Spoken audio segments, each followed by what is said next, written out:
Saturday, April 3rd, 2021. I'm Steven Sersky, episode 22. Thank you for joining me. Today I have another Winnipeg friend.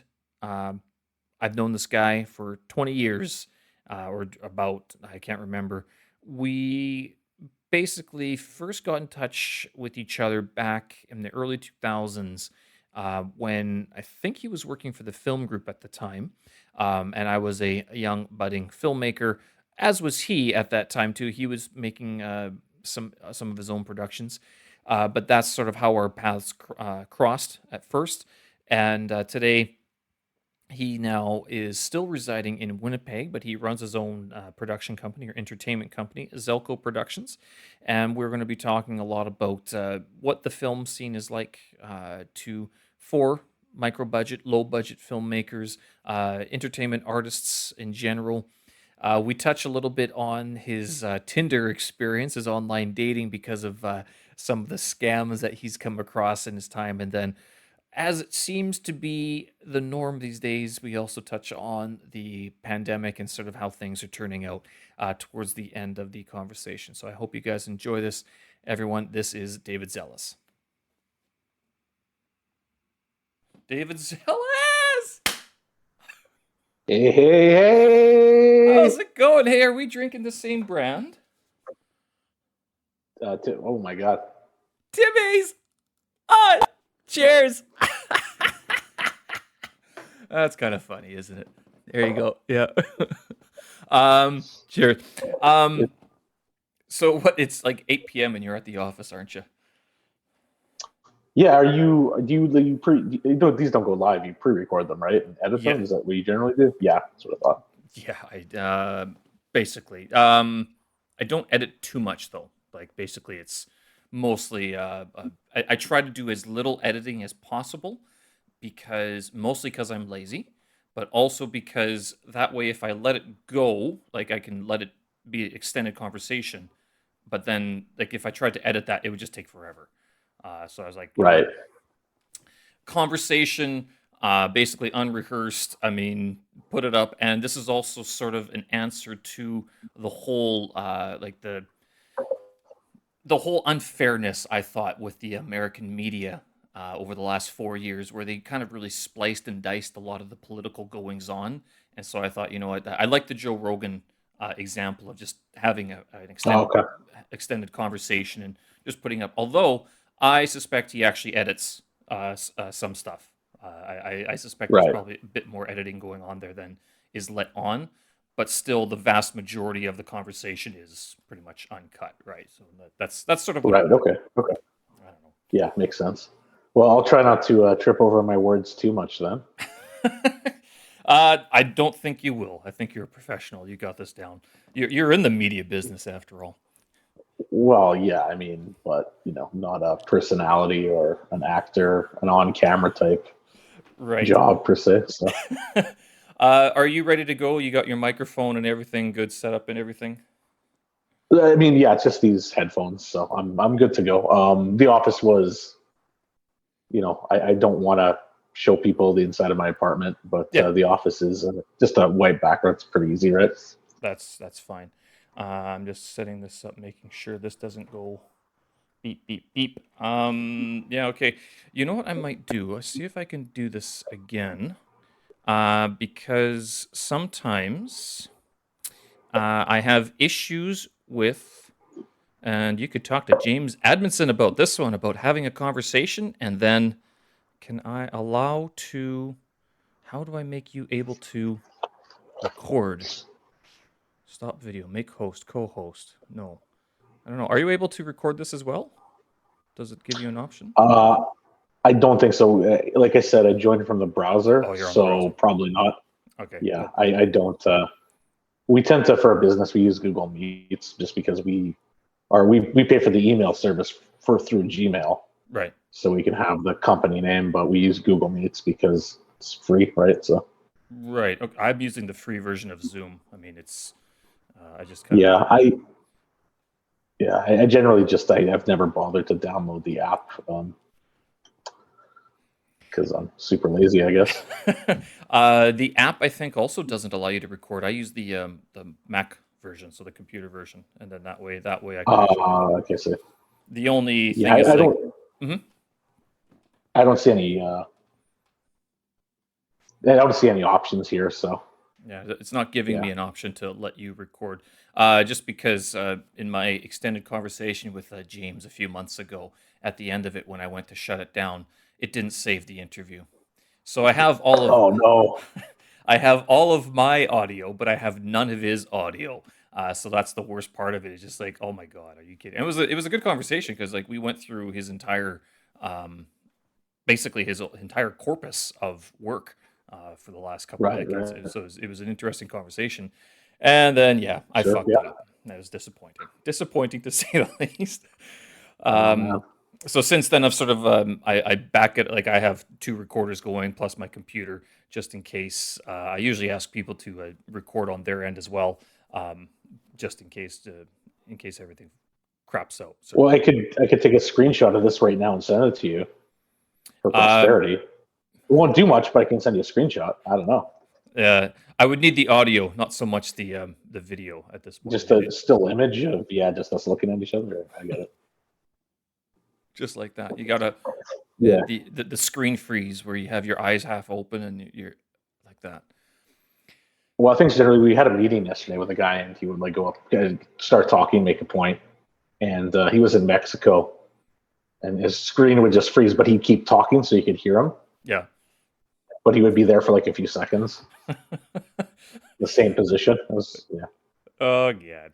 Oh, that's awkward. Yeah, these it's given a new, I don't know, maybe in 10 years it will be a new form of videography where it'll be like the was what would you call it? The 2020, the millennium, the new millennium videography style. Well, it's weird because I mean, Skype was had been around for 15 years or so, and I think even before the pandemic, Messenger had the ability to do this. Hmm. Just that generally people don't want to meet in this style unless they have to. But it's opened up things for us. If you're starting a business, it's been very helpful Hmm. to meet with people who are not where you are. It's been extremely helpful, actually.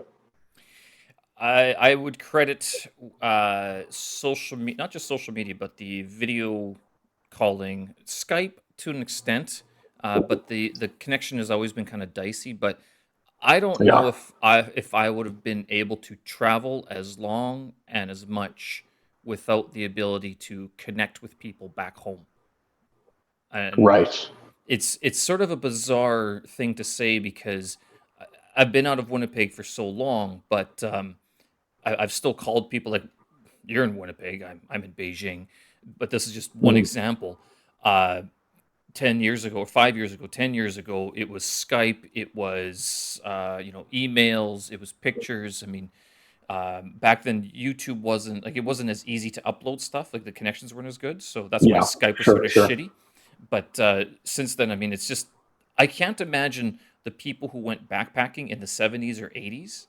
Like that was like when you shook hands with someone and said, "We'll see you again." You never knew. Like it could be years before you ever came across each other again, right?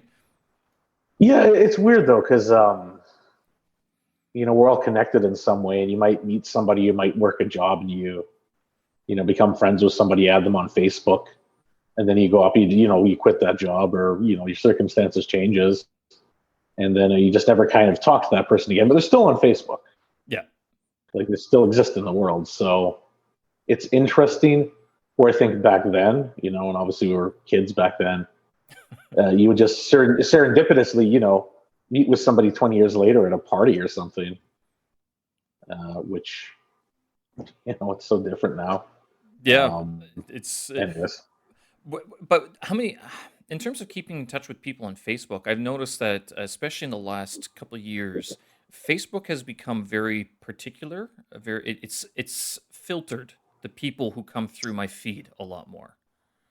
Well, I'm I don't know what it is. I have a lot of things I dislike about Facebook. I'm not going to discredit, the ability and itself as a utility itself, but as a program and has how it's run, I really don't like. But yeah, and I don't quite understand. I'm no expert, of course, but it's kind of like the people I think you interact with more, you're more likely to see their post, right? Yeah. So it's like I don't know. I mean, I've got 600 or so friends on there, which is probably, it's a lot of people when you think about it. A lot of people in one room together. And sometimes I'll be like, "Oh, whatever happened to that person?" And I'll be like, "I'm friends with them on Facebook." So it's kind of bizarre in that. And what I use Facebook a lot for is I don't like posting a lot of my personal stuff or any of that kind of stuff on there. I'm very hesitant to. I like to shit post a lot. I think it's very funny just putting dumb random stuff on here. I'm sure you're familiar with my Facebook feed. The dumb shit I put on there. But we use it in our business for advertising, and they are just like it is. It feels like when you advertise with them, and this is how they base their business model on, and it's anybody can advertise on it. So I don't know how many times I run across get rich quick schemes, flat out scams, high profile advertisers who ads are like fucked up. Mm-hmm. Like I came across a Frito-Lay ad yesterday, and it was like the image wasn't showing or something stupid. But we use Facebook for advertising. We have in the past, and it feels like you're kind of throwing caution into the wind. You're just like throwing money into a pit a lot of the time. And a few years ago, Facebook was taken to court by a number of advertisers because when video advertising was like the big thing, it still is. They were cooking up stats as to how many views you would get on a video, because on YouTube, the way they measure it is, how long you're watching that video. Yeah. Where Facebook is, you could see that video for a second and they would count that as a view. So they're cooking up the stats. And if you're advertising, you want people to engage with the ad, turn it into some kind of conversion. But they cooked up stats. These advertisers took them to court. This was like a few years ago, I say. And these advertisers won, and the amount Facebook had to pay was like a clink in the bucket for them. It was like pocket change. Okay.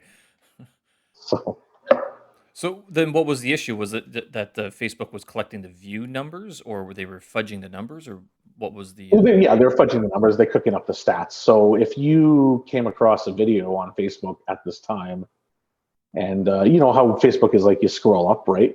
Yeah. I think that's it. I mean, Twitter. Anyways, I'll get off topic here. So you scroll up, right? And so probably what you do a lot of Facebook is you're scrolling endlessly, and you come across an ad, and you scroll by it, and you're like, I don't want to see that ad. Yeah. But if you saw it for even a second, they would count that as a view. Oh, okay. Right, but that's not really as an advertiser, right? Right. I see what they mean, though. I think because Google got in trouble for this, I think, as well, because they weren't compensating creators who would be editing their website, and the ads would pop up because they were using Google AdSense, right, or whatever it is. Yeah, that's it. But the editor, like the web host, the owner of the website, would be editing whatever, previewing their content, and this ad would pop up, and they're going, well, this has to count as a view because you're displaying ads while I'm working on it. I am being exposed to this. So, like, even if it's just for 6 seconds, I mean, the advertiser should pay for that, because you can't just talk to me and then not expect me on my website and not expect me to be compensated if, the agreement was that once eyes are upon your ad, that you would pay a certain amount. Now, they've changed that. I think I think they do compensate you, but the rates are so bloody low. I mean, I think you get you get a fraction of a penny for that scroll, that 6 second scroll or something, or that blip that you sort of go, nah, I don't like this ad anyway, or that preview ad. I'm not sure if they qualify what's a preview ad, like if it's displaying for a admin, or if it's displaying for a customer or a visitor. I don't know.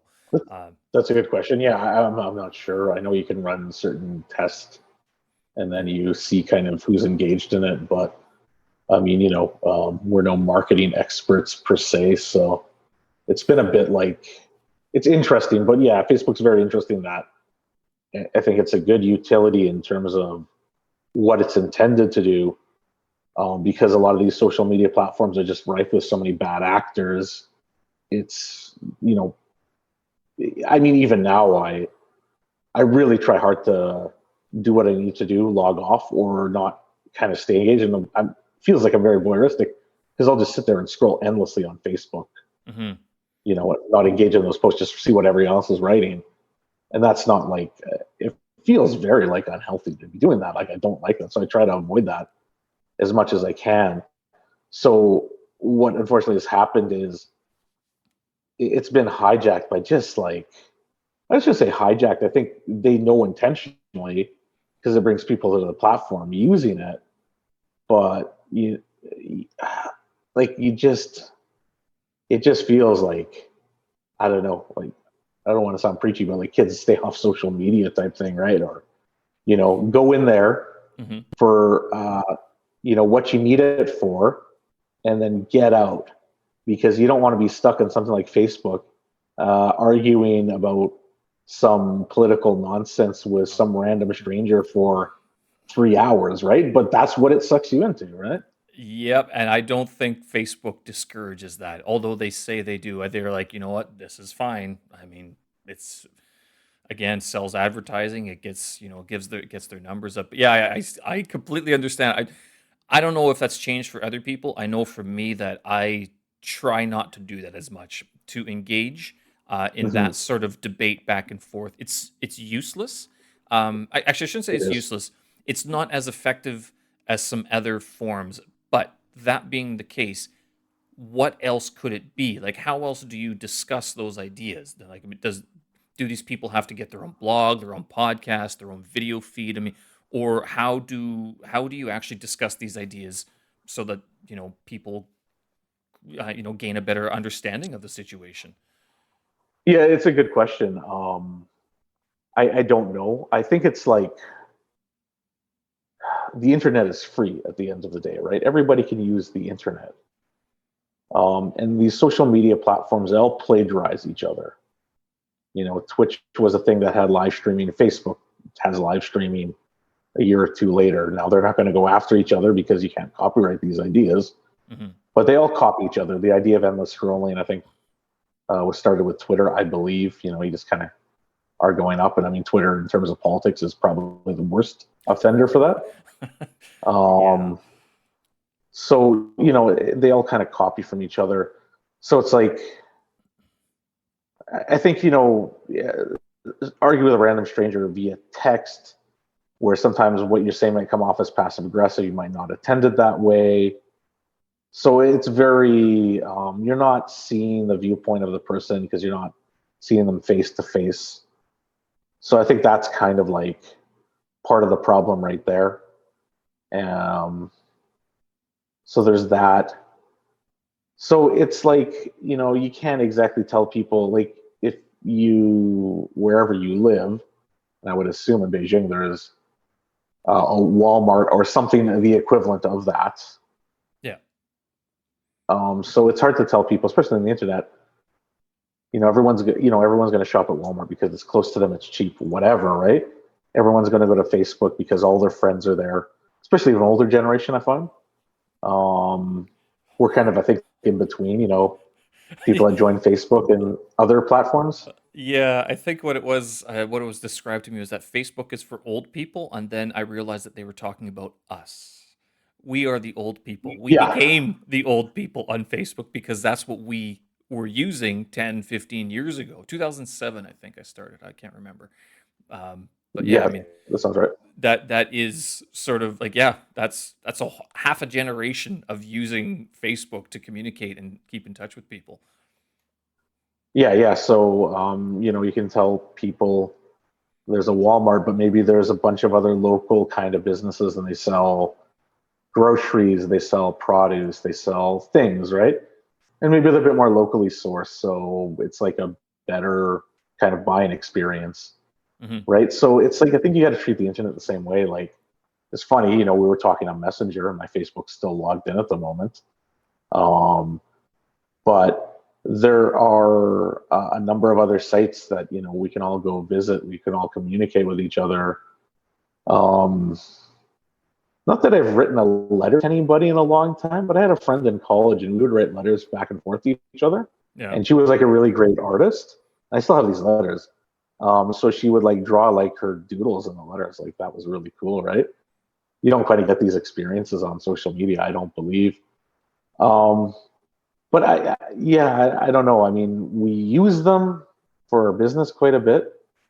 Um, but I find that if I am not using them for that purposes and I'm getting sucked in, I feel like part of me is just being drained into this Yeah. void of whatever you want to call it, people yelling at each other, or you know, I don't know. I mean, first of all, these social media platforms, it's about the bottom line, right? So it's about making money.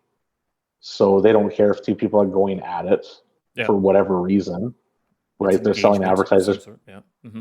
engagement. People are on their platforms, so they don't care at the end of the day. And they don't bother to kind of moderate that either.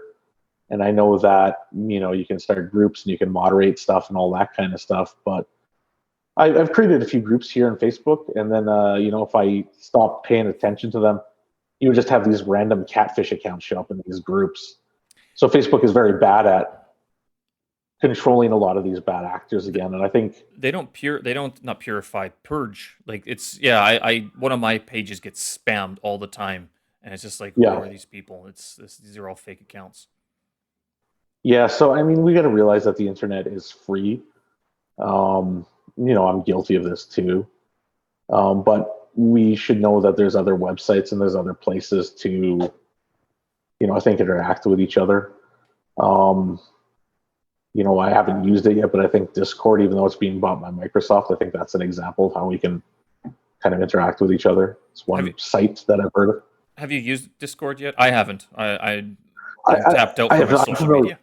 media. Yeah, I have not, but I'm familiar with it and kind of what it does. But I think that's a thing, right? I was talking to the filmmakers we work with, and she was like, "Oh, my daughter's big on this thing called Bigo." I'm like, "I've never heard of this. What is this?" Right? Bigo. So I look, yeah, Bigo. So I look it up. It's like a Twitch. I wouldn't call it a clone, but it's like a Twitch like service, where people are live streaming video games and stuff like that. But the internet is still free. I mean, that's not really regulated. So, and then, yeah, I think we just have to kind of realize that. And yeah, I mean, I do interact a lot with people on Facebook, but try to limit my time on there. And I get very frustrated with trying to work with it as our company might try to advertise something or put a social media post or it changes something in the program. I can get very frustrated with that. Does it work for your business needs? It's a bit of a loaded question. I mean, Um, just in general, because I mean, personally, you might not interact with it as much, but as a business, you might find that it's very effective. And I know that Facebook advertising, I don't know if they have a revenue sharing agreement with advertisers or with like pages and stuff like that. I think you have to be a certain level of engagement or subscribers.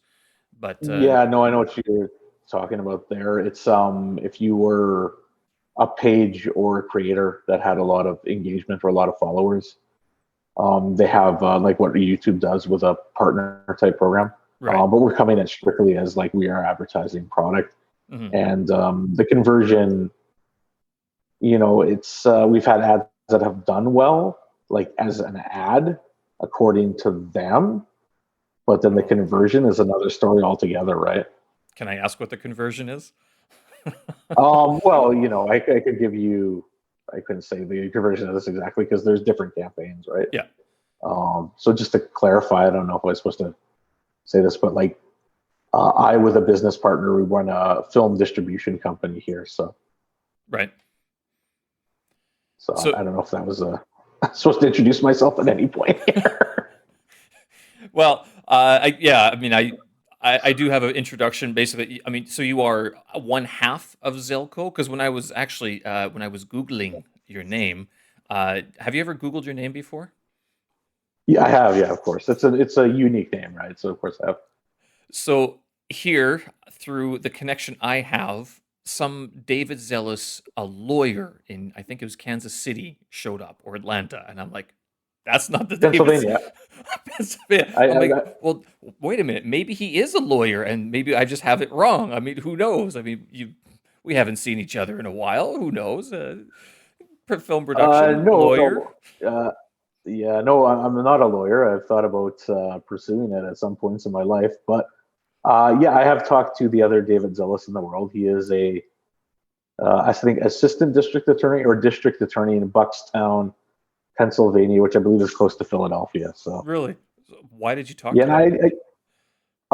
we've got the same name. This was years ago. I Yeah, said, yeah. hey, we've got the same name.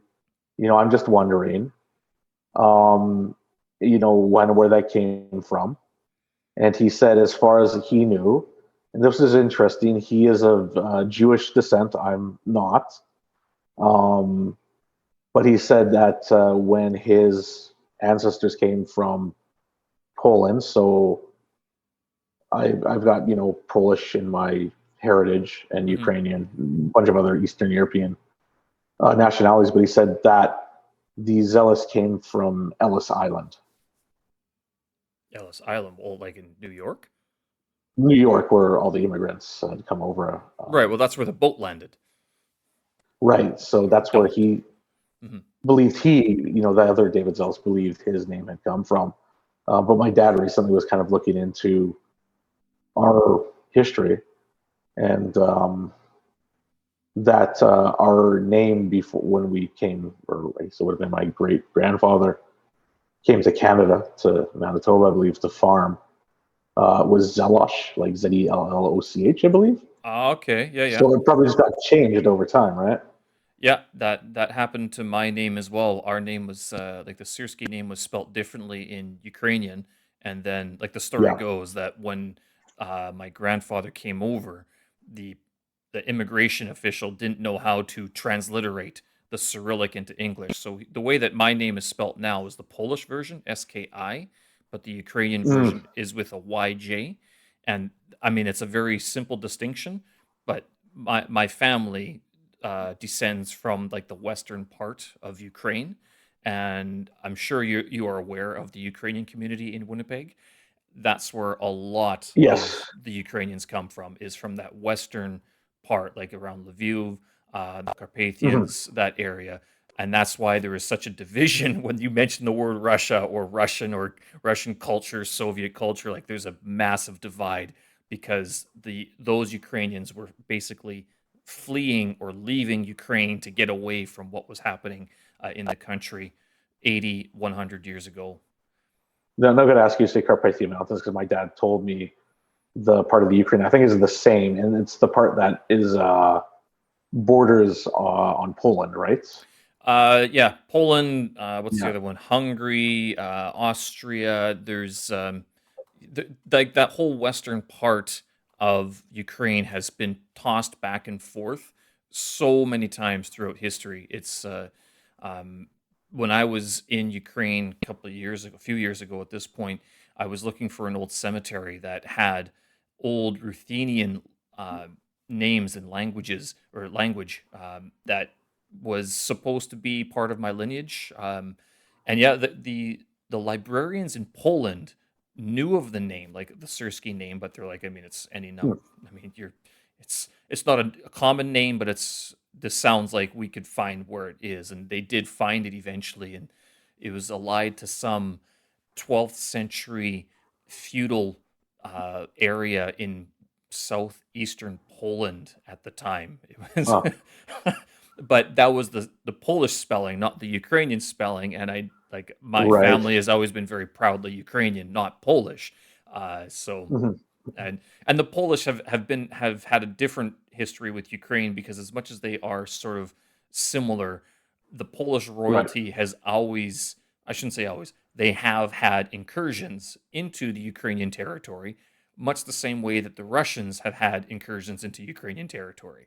So Ukraine's always been that sort of battleground for East versus West in the Slavic bloc, basically. Interesting. There Yeah. you So answer your question. Yeah, there's another David Zells out there who I'm talking to. go. What was he amiable to the conversation? He's like, "Oh yeah, that's neat. You do what in Winnipeg?" Was he actually interested?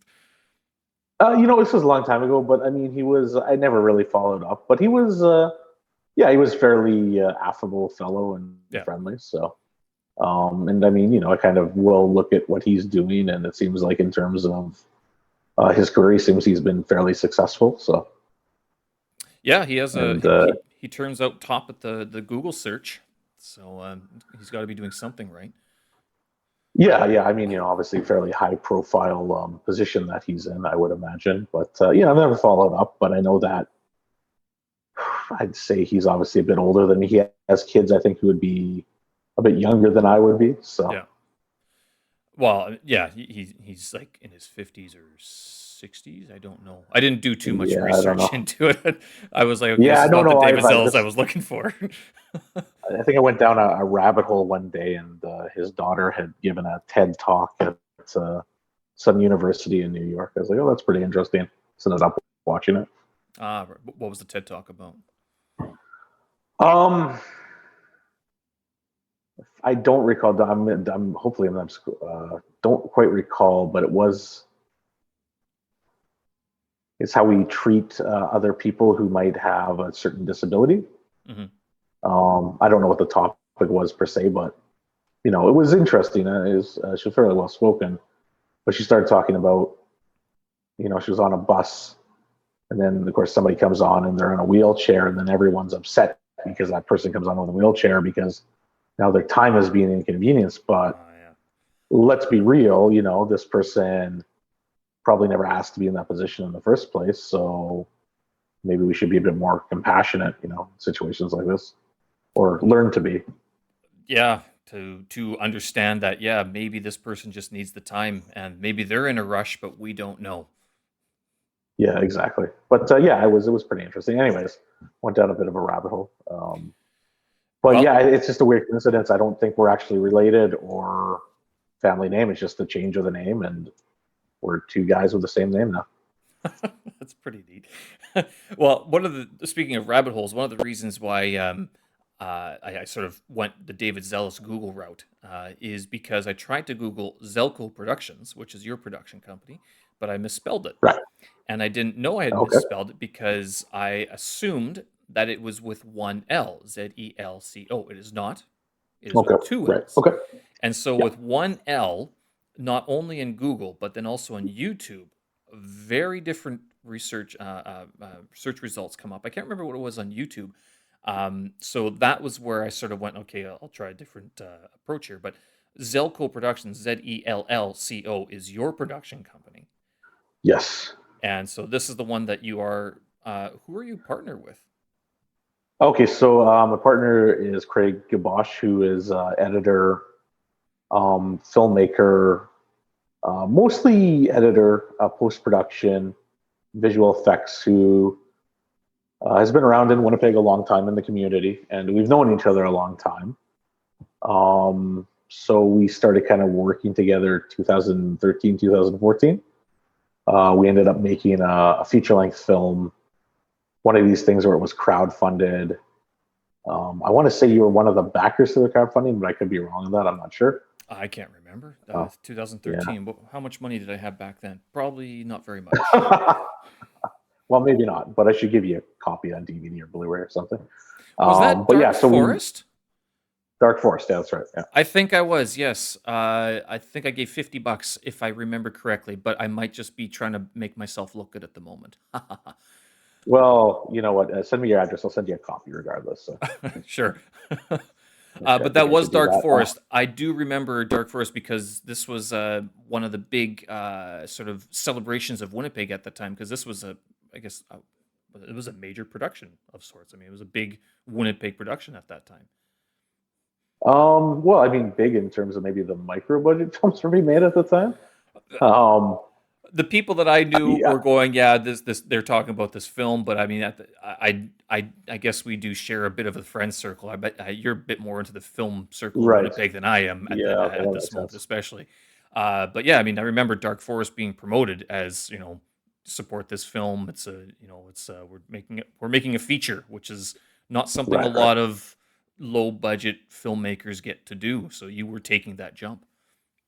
Yeah, so we had made it, and we had finished it in 2015. Um, and then from there, this is kind of how the company came to be. We were just looking ways to finish it, really, right? Hmm. And so we kind of, well, I had a company incorporated at that point.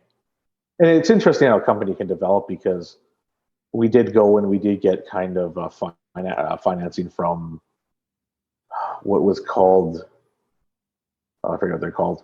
I think the Youth Business Coalition or something, but they're called Futurepreneur now. Right. So we got some funding from them that helped us to kind of finish Dark Forest, and from there we went to the American film market. This was our first experience, like actually going to a film market. Yeah. And we, not knowing kind of how to navigate a market, we didn't end up with any sales, unfortunately. So we come back. So in 2014, we go to the market because the film was done at that point. And then 2015, we come back here. We end up kind of doing a lot of the distribution on our own, really. So the fact that it had theatrical release was just like our efforts. Basically, Craig could do all the technical stuff. And so making the file they need for the theaters, the DCP, he was able to do that. And then just us kind of contacting the theater, hey, are you interested? And then we had a few other engagements in 2015, just like theatrical. Mm-hmm. And then, we did find a distributor in Los Angeles. They put it on kind of all the streaming platforms. And then from there, we did want to support the backers, even though it was a few years later. Again, Craig wanted to do this. We made the Blu-ray and DVD copy. We'd actually show you here. So this is what the there you go. Blu-ray looks like. And so, yeah, Craig is responsible. This is the idea. Craig's obviously not here as a business partner, but Craig did the poster design for this. And I'll show you the back there. Okay. So you can kind of see that. 8 commentaries, all that stuff. That was pretty much all Craig's doing. Like, he was able to do that. And so this is like, I think, with 2018. And, I'd say we were a production company still back then. Not that we aren't a production company anymore. But what we were really we're struggling with is like just trying to get the money in to make any of these projects. Yeah, we were able to. Bet. Yeah, I know. It's always a struggle. But we made some short documentaries. We're doing things, but that kind of project, like whether it be a TV series or a feature film or, a documentary or something substantial, right? We were certainly developing that stuff, but trying to actually just secure the financing became very difficult. So we constantly talking, what we were talking about, and we had some done distribution in the past for Dark Forest, is, how do these films get on these platforms? And how do people find out about them? This is something we're constantly talking about, is the marketing of films themselves. So in 2018, we went to the Toronto Film Festival, which I'd been to a few times before. And we just kind of met, other filmmakers there and stuff like that. And here in Winnipeg, and I know we have the same circle of friends, obviously, but there's a lot of films that would get made here in Winnipeg. They get shown once or twice. And then they have a screening. And that's it, right? You don't know where they go. So obviously I worked at a film co-op years ago here in Winnipeg. Are you still working the Winnipeg for them? Film Group? No. Okay. I quit there in 2005. I was at the AGM recently. So yeah, right. But yeah, I'm not as involved as I was when I was a staff member there. Right. Although, I think they're an important part of our community here. So anyways, we started reaching out to some of these filmmakers, people they knew, if they had a short film, if they had a feature. And so we started putting them up on, at the time, Amazon Prime. And so since then, we've become a distribution company. And we're constantly reaching out to filmmakers, and a lot of kind of the stuff we're doing now has kind of just evolved from conversations we've had.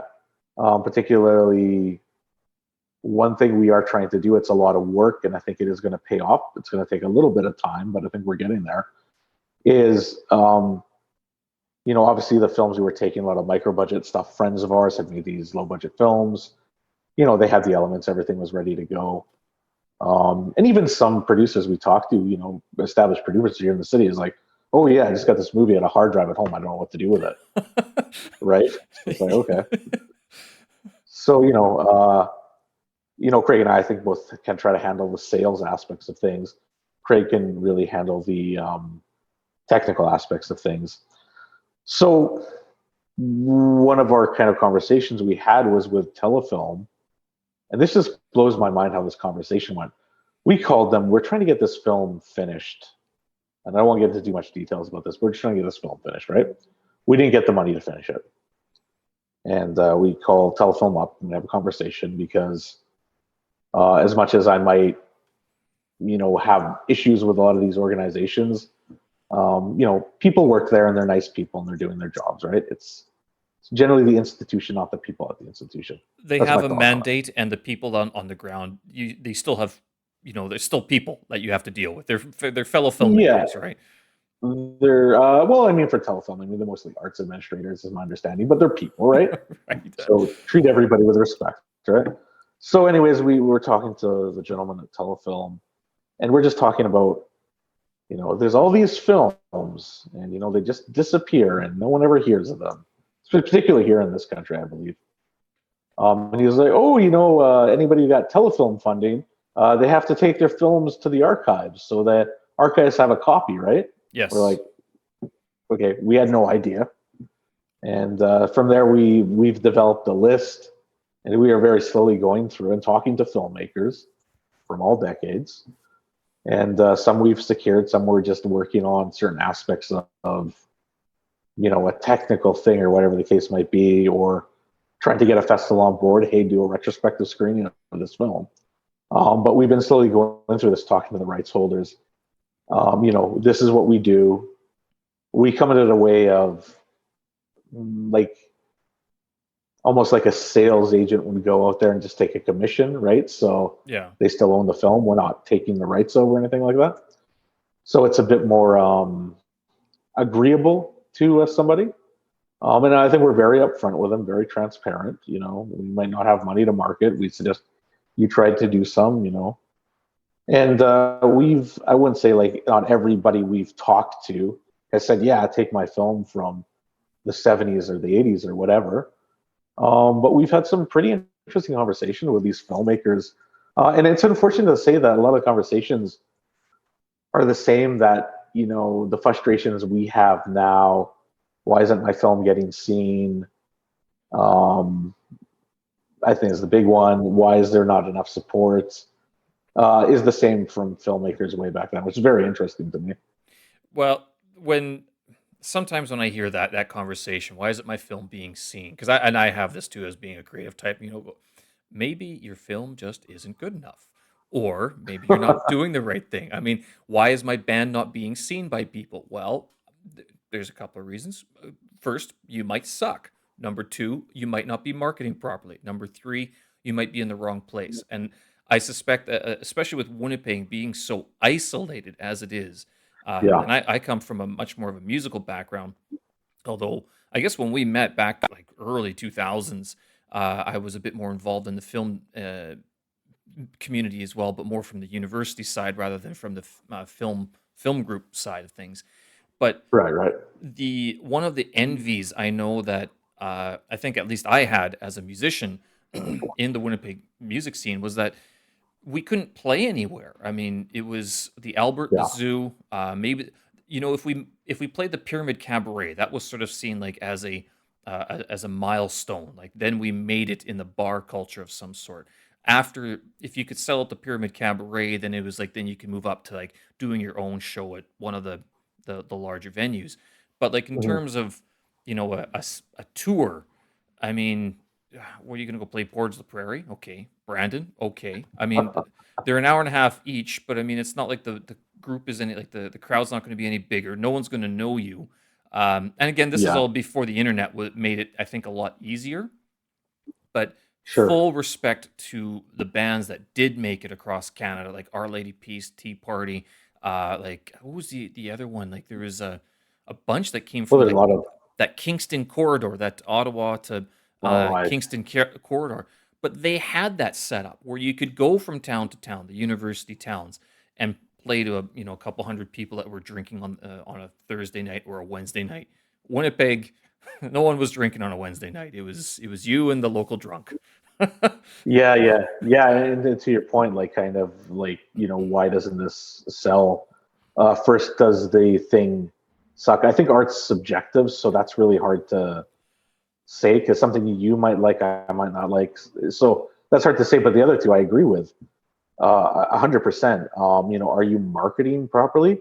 Yeah. And you can market something well and still not get the results you've desired. I mean, unfortunately, I say it is. And the other thing, yeah, it's a bit of luck as well too, right? Like, there's no kind of avoiding that. And it's interesting because now we've got kind of built this catalog of titles, and I'm just trying to think the titles that are available now. Well, there's one we're trying to do some different things with, but it's like an older title from '91, which was like this weird film that had like all this lore surrounding it, and then we just talked with film. It's this movie. It was a comedy made in 1991 called Smoked Lizard Lips. Okay. And it's an interesting film, but the concept is America has this South American dictator, and they don't know what to do with this dictator, so they put this dictator in a small Manitoba town, right? And so this dictator basically divides and conquers the town, right? It's very weirdly relevant today. It's an interesting movie. And this not to isn't say that released it's, yet, though, because I'm not seeing it on the website here. we had it up at virtual cinema through Dauphin, like one of the theaters here. Right.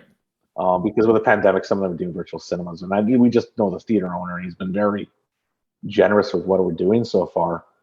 So I just said to him, "Hey, can we just run this for a few weeks?" And we did. We got some attention from it. Like some other film festivals were asking about it. It was very interesting. But like that's kind of the older title in our catalog is that one. So we've got like all these titles in our catalog now, and it's interesting that what one does better than the others. And there's a saying, nobody knows nothing in this business, which I think is very true.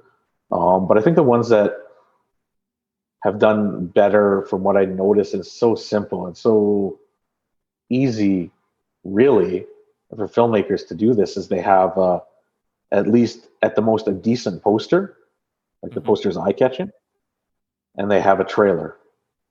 That's it. That's the key to success in the film industry.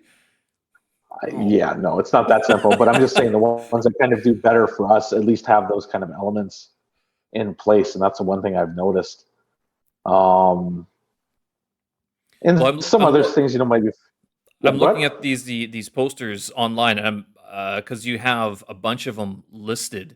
Right. And I'm actually impressed at how many names you actually have on your website, and that you're looking at these posters, you're going, yeah, this looks proper. I mean, these all look good. I mean, I've clicked through quite a few of them.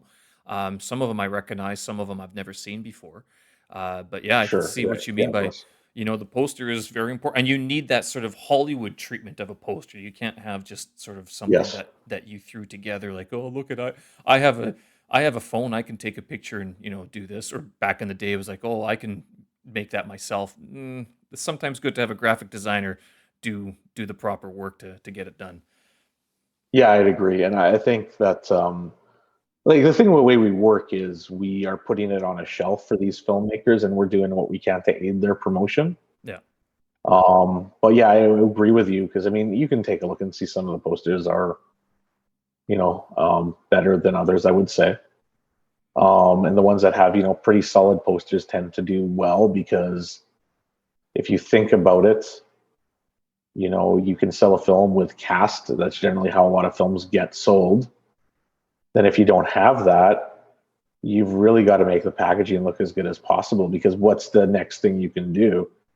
I mean, with social media, and we're talking about Facebook and advertising for that, is how many people are going to these websites and not seeing it, or buried by, a McDonald's ad, right? Yeah. If you do decide to advertise on it. So just like those little things, and sometimes it helps to kind of just change it up. remind people that the film's out there. But yeah, no, it's definitely, it sounds simple, and I wouldn't say it's like that's the solution. Do this and everything will fall into place. But you should have the mindset of, I'm going to get somebody to do a decent poster, and I'm going to have a decent trailer. That when we get trailers, we'll put them on our YouTube channel, and sometimes we advertise our trailers on YouTube, and I find that's kind of our most effective advertising is actually advertising the stuff on YouTube because it's a video, Yeah. right? And you're advertising like motion picture, right? So. Well, also YouTube has changed again their advertising scheme in that they sort of force you to watch these trailers sometimes. Have you in your YouTube advertising, are you doing those 6-second clips, like the ones that say your video will play after 6 seconds, and it's like a 6-second clip? That's all. It's usually for a product or some sort of quick message, but I mean, you can't click through it and you have to watch it. Yeah, no, that comes at a higher price tier generally, so we Oh, haven't been okay. doing that per se. Yeah, that's just what it boils down to. The more kind of ads that are more, I would say, noticeable or kind of what the big thing in advertising now is called retargeting. So, if you're seeing the ads for the same thing in the same day, you might not notice it, but they're retargeting that ad to you based on maybe who you are, but what you're doing, Yeah. what your activity is online. But yeah, that just comes at a higher price tier. Like to have the non-skippable ads. How much more But of I mean, those? in terms of, That much more? yeah, well, it's all based on click per minute too. So it's kind of like you set the price, and I don't know what it is, but I know you could just go, okay, I want to pay for this, and usually it's like, oh, okay, can't afford that, so we'll just leave it for the time being. In general, how much do you guys spend on your marketing? I mean, because the filmmakers who are going to listen to this, they're going to be like, I need to know this information. Like, how much should I be budgeting? I think before, like when I was Yeah, making movies, it was 50% of your production budget should be spent on marketing. yeah, that's pretty fair. But sometimes these budgets are 2,000. But sometimes they're like the micro budget stuff is a lot of stuff we're working with. Um, the one thing I would say, like I always want to do the hack. I'm not a marketing expert. Like we are experimenting a lot with this stuff.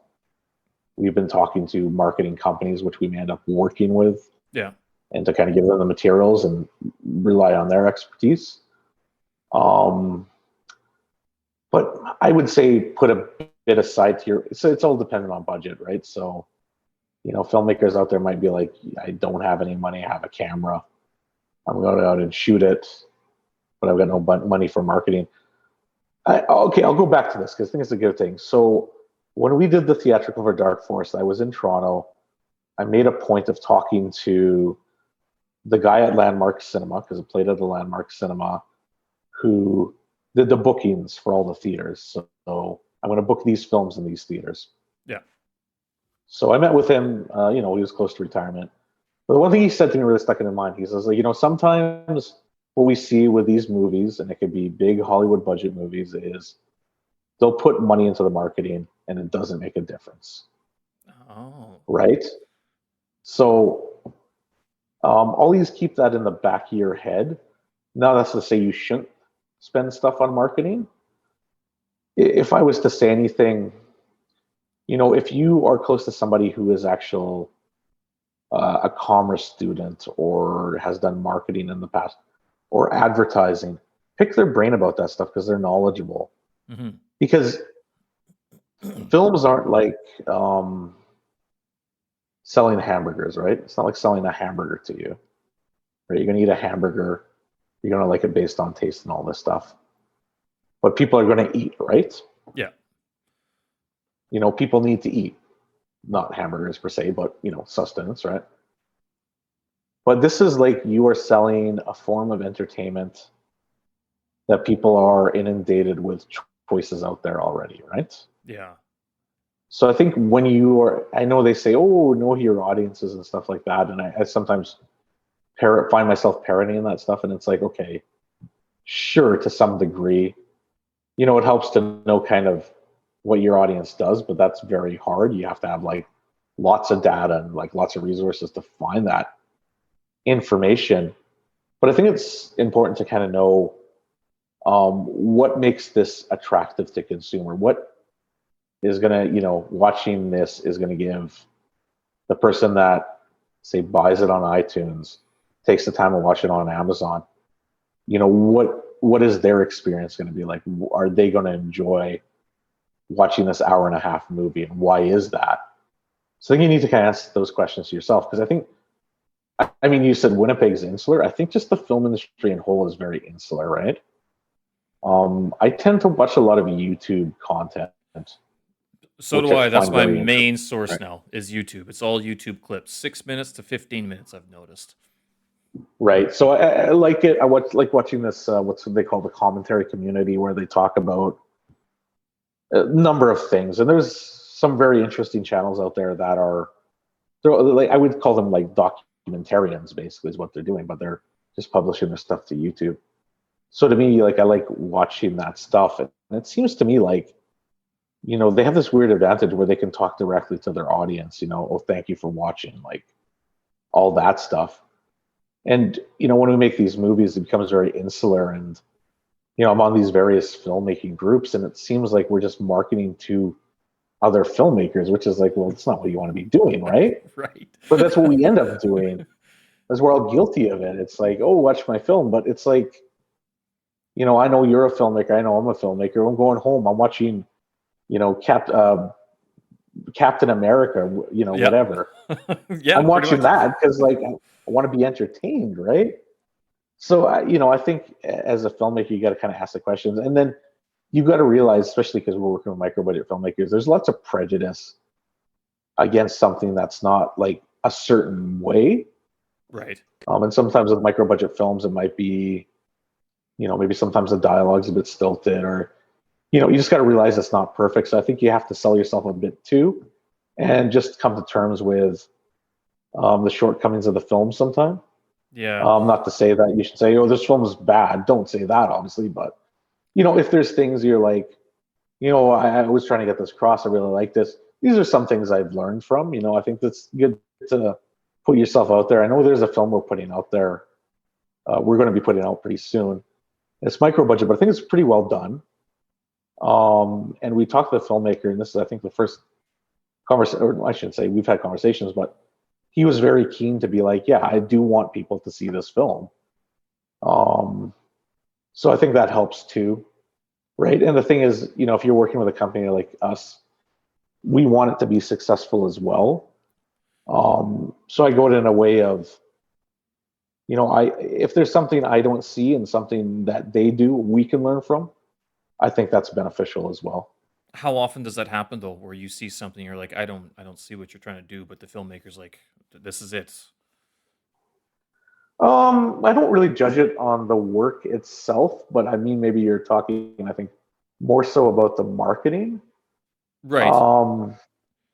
Yeah, and if anything, I would tell the filmmakers, I think they do, they are out there getting their kind of stuff in the marketing ways. I would tell them, I think you guys need to be more aggressive in terms of just getting out there, like not spamming per se, but more aggressive in terms of your interactions with people online, right? Having a bit more of an objective look at your film. And I think that's one of the hardest things for artists in general, like musicians and filmmakers, because we get so personal about it. Because the production, when you see the movie, someone goes, okay, that's 90 minutes, great, good, back onto Facebook, maybe tweet about it, whatever.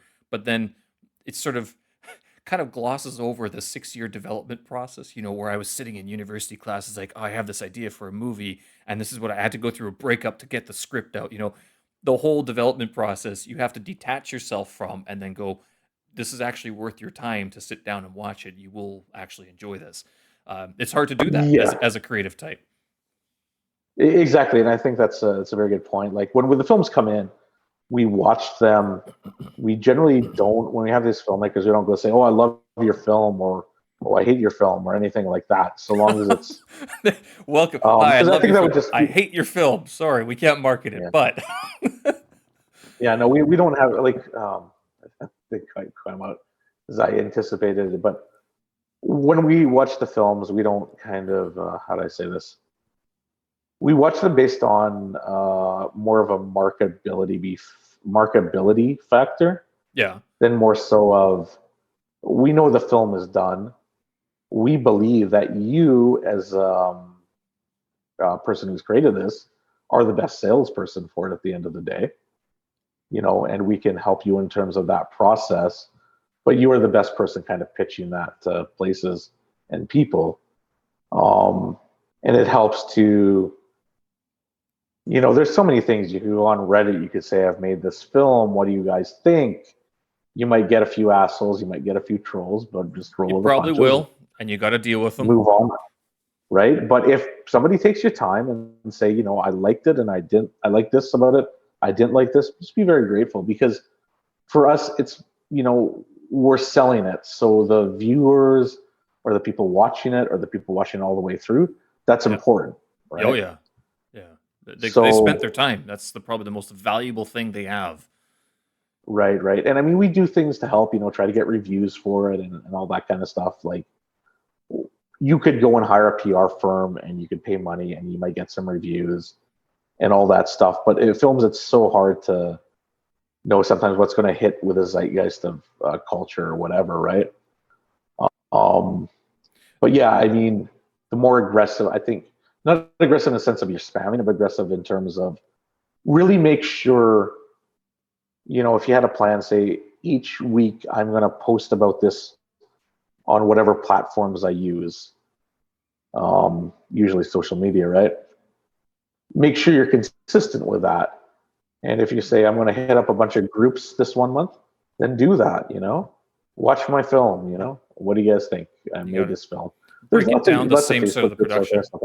Yeah. What's that? Break it down sort of the same way that you broke down the production of the movie. Where you have your blocking and even like your scene, day 1, day 2. Do that for your post-production marketing aspect as well. Like, this is going to be this group, this is going to be that group, this is going to be that social media platform. At least to begin with, to get sort of a blueprint of what you actually need to do. So what do you see as, all that being said, you're saying be consistent with it. What is the lifespan of a creative project, of a film these days? Is it still That's a great question, or is it shorter these days? No, it's there's no lifespan of a movie, right? A lifespan of a movie is created.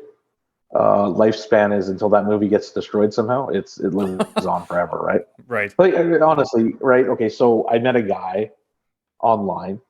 He had this slasher movie from the 80s called Madman, and I think he shared a story in one of these groups where he basically said, I think it was made in 83, 84.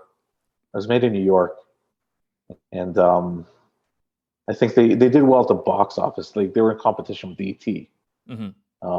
Wherever was playing regionally, so they did well. But I think there was some issue with the distributor. Sometimes happens, right?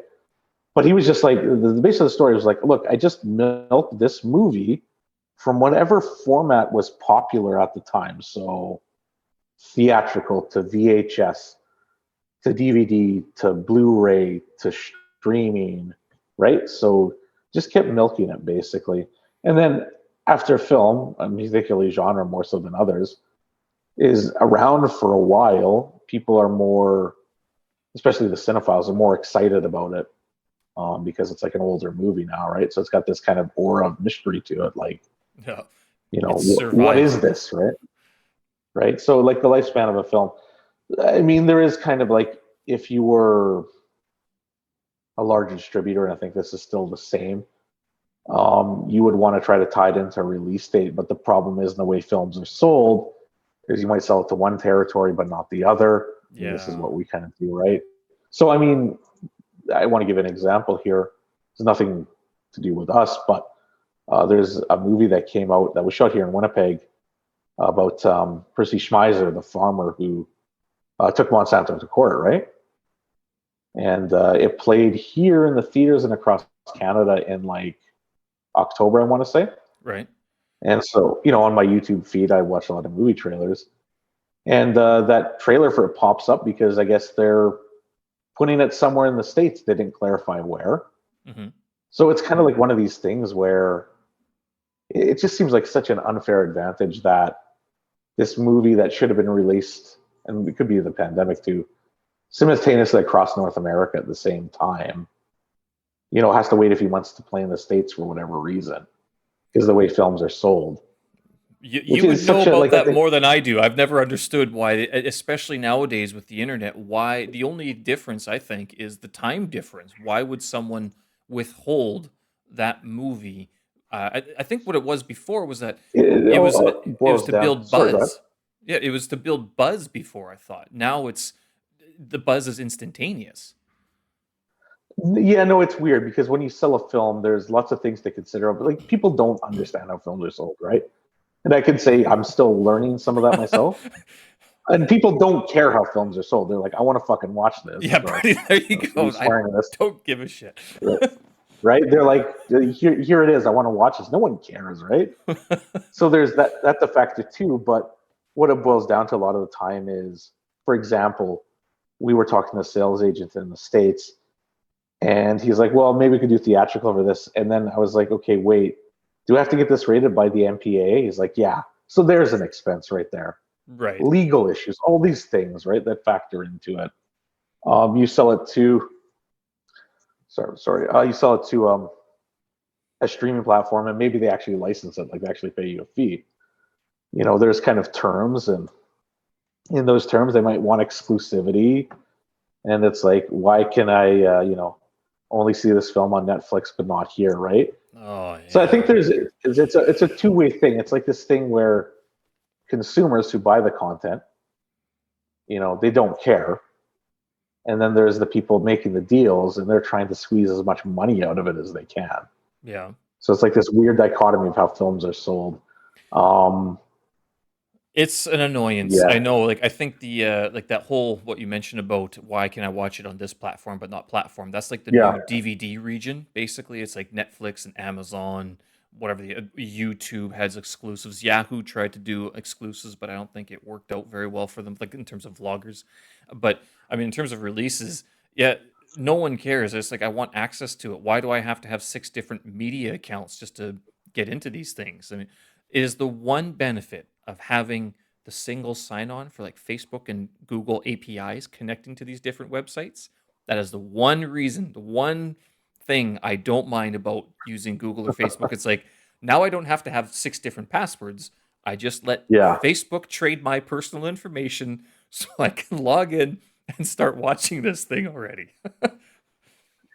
Yeah, and it's interesting too, because you look 10 years ago, Netflix came along, and piracy was an issue. I mean, internally in our industry here, right? Oh yeah, definitely. Still is.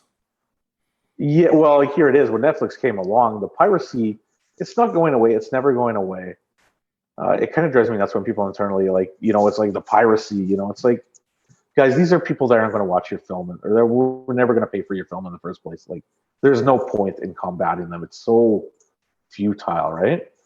We've all got to look at the best ways to kind of monetize our stuff or our content. So anyways, Netflix came along, and it was pretty, I'd say, good. I even remember using it as a service where you would mail and you get the DVDs in the mail, because that's how it started. Wow, that's a long time ago. Do you remember that at all? I don't remember Netflix doing that. I thought that was Blockbuster that used to do that, and they are no longer around. No, Netflix was, I mean, Blockbuster might have done that as well too, but Netflix, I remember using them as a service. Wow. Yeah, I would admit, this was like 2005, 2006. I kind of liked it because it was like, direct to your door, they build the convenience and like that, stuff like that. And not that I didn't mind going to the video store at the time, I just didn't want to support Blockbuster. I thought they sucked. I still do. I don't know why people are like clutching their pearls and getting nostalgic about them. They were an awful company. It's going to be the next GameStop. Yeah. No, not a chance. Oh boy. Yeah. GameStop was never good. But yeah, anyways, so yeah, they would do it. And then when Netflix came along, I think a friend of mine, Dan, who you know, mm-hmm. He's always like been a very early adapter, and I just kind of follow what he does a lot of the time. So he got it and told me about it. I'm like, okay, so I got it on my PS3 at the time. Yeah. And yeah, it was great. It was just like, it was so perfect because it built in that convenience. I think what has happened, unfortunately, is they took a lot of content, obviously, which is fine. I don't mind that. They started making their own productions. Okay, that's fine too. Then they eventually became this own kind of like brand, and it's very obnoxious how they brand themselves, and then forcing things into the system like autoplay and stuff you're never asking for. Oh, okay. So I find when these companies start putting stuff you didn't ask for in the first place, it's like, why am I using this? Right? You start questioning it. And then so all these other players saw that this was successful. And so now we've got like, I don't know, if you really look at it, there's probably 1,000 or so streaming platforms out there, Really? possibly more. I thought there was two: Yeah, YouTube and Netflix, there's and like, Vimeo. well, Actually, okay, Vimeo for filmmakers.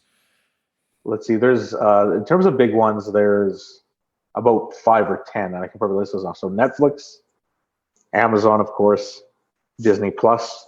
Oh yeah. Some are specific to like the States, so Hulu would be in the States only. Here in Canada, we have Crave, Yeah. HBO. So there's 6 right there I can think of. There's probably a few others. Vimeo, although we use a version of Vimeo, which is not anyways, it's a whole long thing. But I don't think a lot of people use Vimeo. I mean, anyways, I'll get into that. So there's like, those streamers there. And then there's just a bunch of other smaller ones out there. Vimeo has it for us as content creators. If we were to, we wanted to create our own streaming platform, we could basically. Yeah, Vimeo So you was have a lot always of good them for using. filmmakers. I remember. Yeah, it's kind of geared towards that. I remember when I was uploading movies and travel docs and stuff like that, travel videos. Vimeo had better quality, in because YouTube. I'm not sure if it was the compression or if it was like the auto detect of your internet connection would just make a lot of your videos look like garbage. That's changed Yeah, in yeah. the last year, 2 years, as internet connections have gotten better. But Vimeo used to be the place for like filmmakers, the creative types went. But I don't Mhm. think anyone ever said, "Oh, I'm going to go Vimeo that." No, I think I'll go to YouTube. YouTube's your education, right? That's your Yeah, main video source now. yeah. No, it's interesting. I mean, Vimeo is good for certain things. We use it. It's a bit harder to sell products, but like, say, when a theater plays one of our movies, we create a Vimeo link for virtual cinema. They use the Yes, Vimeo link, so it's good for utility things. But I forgot to mention iTunes. Of course, that was like the yeah, first one iTunes. that kind of created transactional video on demand. And like the thing here in North America, I don't know if you have that in Beijing, but is what's called which is basically like cable, but got advertising video on demand. So there's various platforms out there. Tubi is one we have some programs on. But basically, what they do, it's like they just play ads, so you don't pay for the fee. You don't have to. You could sign up if you want to, Right. but you don't have to sign up, right? So it's not this thing where you have to have an email address and a password. It's just kind of there. So So yeah, it's all it's like these a things. TV basically watching ads. Yeah, yeah, but it's weird to say that here in North America, and it may be different where you are, that these AVOD platforms are really kind of picking up on popularity because there's fatigue of why am I paying for all these streaming platforms, Yes. and my frustration, I think a lot of people is I have so much stuff to watch and they end up watching nothing, right? Mm. So there's an issue as well. The I haven't heard of these AVDO, advertising on So yeah, demand. Oh, AV, so advertising video on demand. right. I AVOD, haven't AVOD, we'll call it AVOD. AVOD. I haven't heard of these. I don't know what they are in China. I'm not sure if they are here. They could be because the number of streaming platforms in China is insane. There seems to like TikTok. When TikTok blew up, what a year ago, year and a Mm-hmm. half ago, everyone started having TikTok. I mean, Douyin is the Chinese name of it, but there's the international TikTok version. I Right, only right. went on it after it became sort of um, popular in the West because I was like, why do I need more streaming platforms? I don't need to. And I can tell you, the stuff on Douyin, I don't need to watch. Most of it is just it's 20-second clips. I don't need to spend my time doing this. I'd rather watch a documentary on YouTube, or I don't know, read a book. I know, shocking, Yeah, but yeah. I don't. The other thing I will say that has changed in our time of being creatives and publishing online in a bandwidth heavy form such as video, because this is probably the one of the big kick in the balls or kick in the pants that video has. It sucks up so much data. That has changed Yeah. in the last couple of years. I never liked streaming, and maybe call me an old man, but I never liked streaming on my phone because I'm using mobile data. Now, if there is Right. one thing that is cheap in China, it's mobile data. I'm talking like I would pay Okay. for 10 gigs, it was $20. Okay. So I in Canada to get 10 gigs is what, like $7,000 or something? I'm not sure what it is anymore. Oh, good. I don't know. I have no idea. But yeah, because I grew up with these I grew up, I mean, mid-20s was spent with these cell phones with data packages like of 2 gigs cost you like $15 a month. And you're going, oh, I can't watch Yeah, this right. yet, right? So I guess I just have a natural aversion to watching any sort of video on my phone. I've sort of come around to that now, but if I'm ever going to do like any heavy watching, like a full-length movie, it's not going to be streamed. It's going to be downloaded or on my Wi-Fi connection, Well, basically. yeah. I mean, most people here like there's Wi-Fi's everywhere, so people just like, oh, what's in Wi-Fi? And you know, Yeah. this is why people, I mean, pre-pandemic, people you'd go to Starbucks and there'd be some guy watching porn on his fucking computer or something. Why would they do that? Starbucks. How does that even set you up in the mood for what porn's supposed to do? I don't get it. I mean, unless they get that sort Yeah, of. I don't understand either, anyways. But yeah, but I Has mean, the it's like, yeah, I was wondering whether or not the pandemic has helped your business at all, because I mean people are stuck at home. yeah, it's a good question. We've certainly grown, not to maybe where we'd like to be yet, so we're still growing. But a lot of that is just us finding other platforms to place our stuff on, I believe. And of course, getting more content out there. Of course, that's going to make a difference. The one thing that has been helpful is a lot of these government support programs have been extremely helpful for us. Which ones? I know. Well, let's see. Here in Canada, they had this, what was basically called the Canadian Emergency Business Accounts thing. Right. Pardon me. That's been helpful. Um, and then here in Manitoba, there was some like bridge grants they gave out recently. Okay. So that's been helpful. But yeah, I mean, it's weird. Like, okay, we're dealing with micro budget, smaller films, right? And so what has happened, unfortunately, is not like, everybody's like run out of stuff to watch. Like, I don't think that's humanly possible It'd be at tough. all. People that say that, like, okay, get out of here. But unfortunately, what has happened is these big studios have kind of forced themselves onto the streaming platforms now, because they don't have that theatrical to go to. Yeah. So we're competing with them as well too, right? So that's been certainly a challenge. Um, but it's a good question. I don't know if I have the answer. Like, yeah, everything's been amazing, Right. or Okay. no, this pandemic's been horrible, and we're gonna shut our doors tomorrow. You know, I don't think it's been one or the other. There's certainly been some positive aspects to it.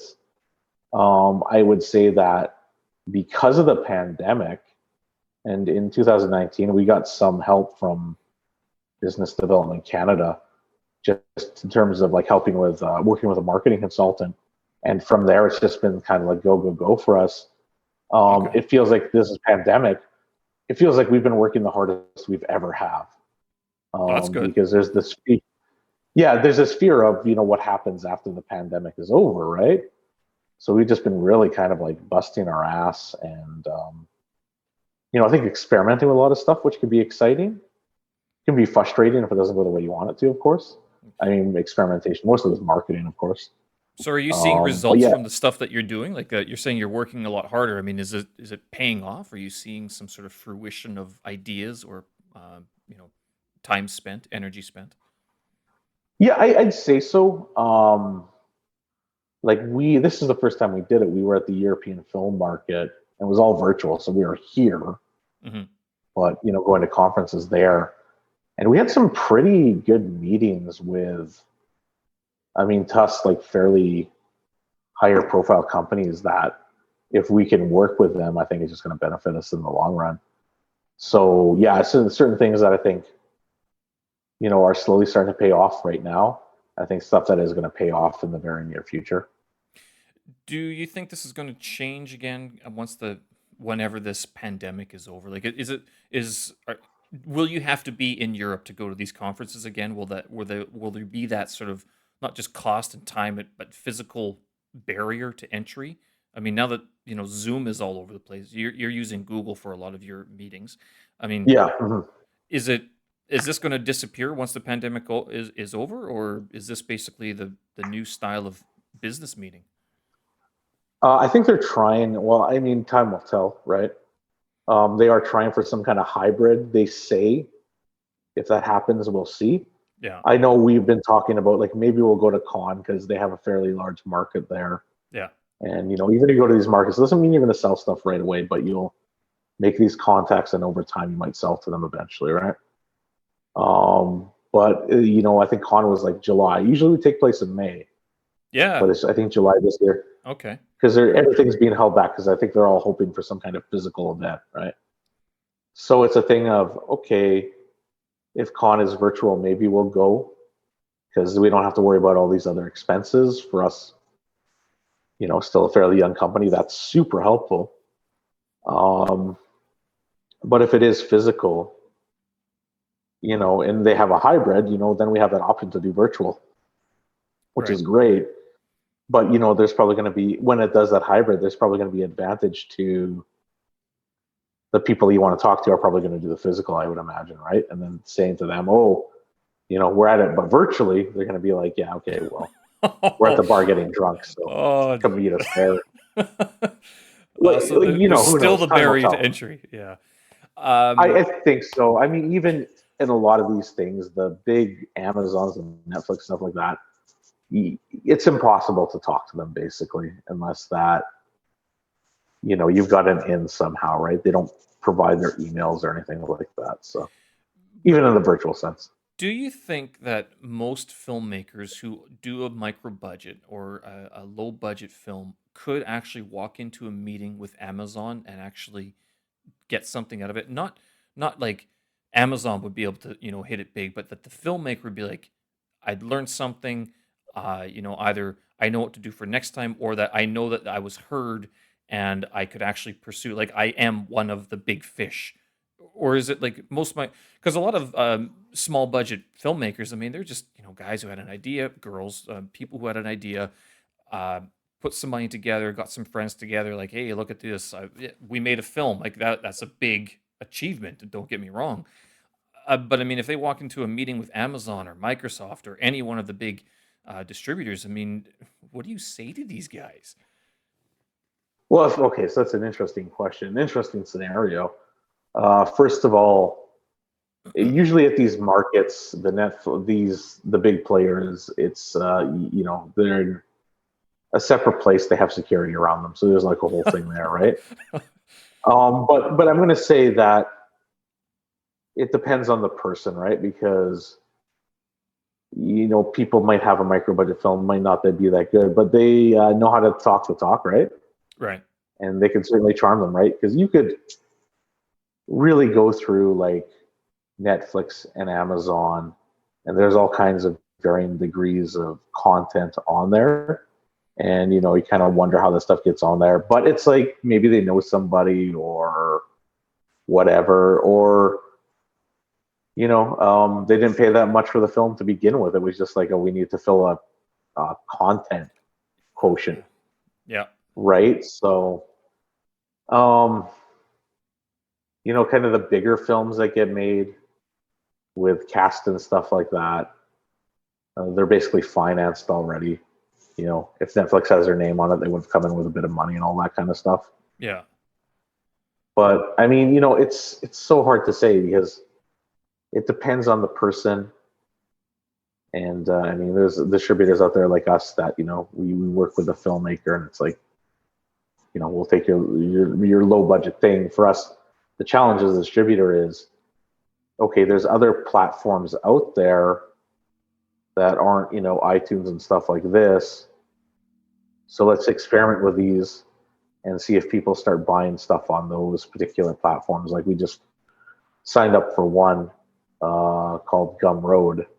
We started putting titles up there. So every Friday we'll put a new title up there. Okay. And we're just seeing if people will actually buy stuff. But it works like iTunes and we could put like behind the scenes photos and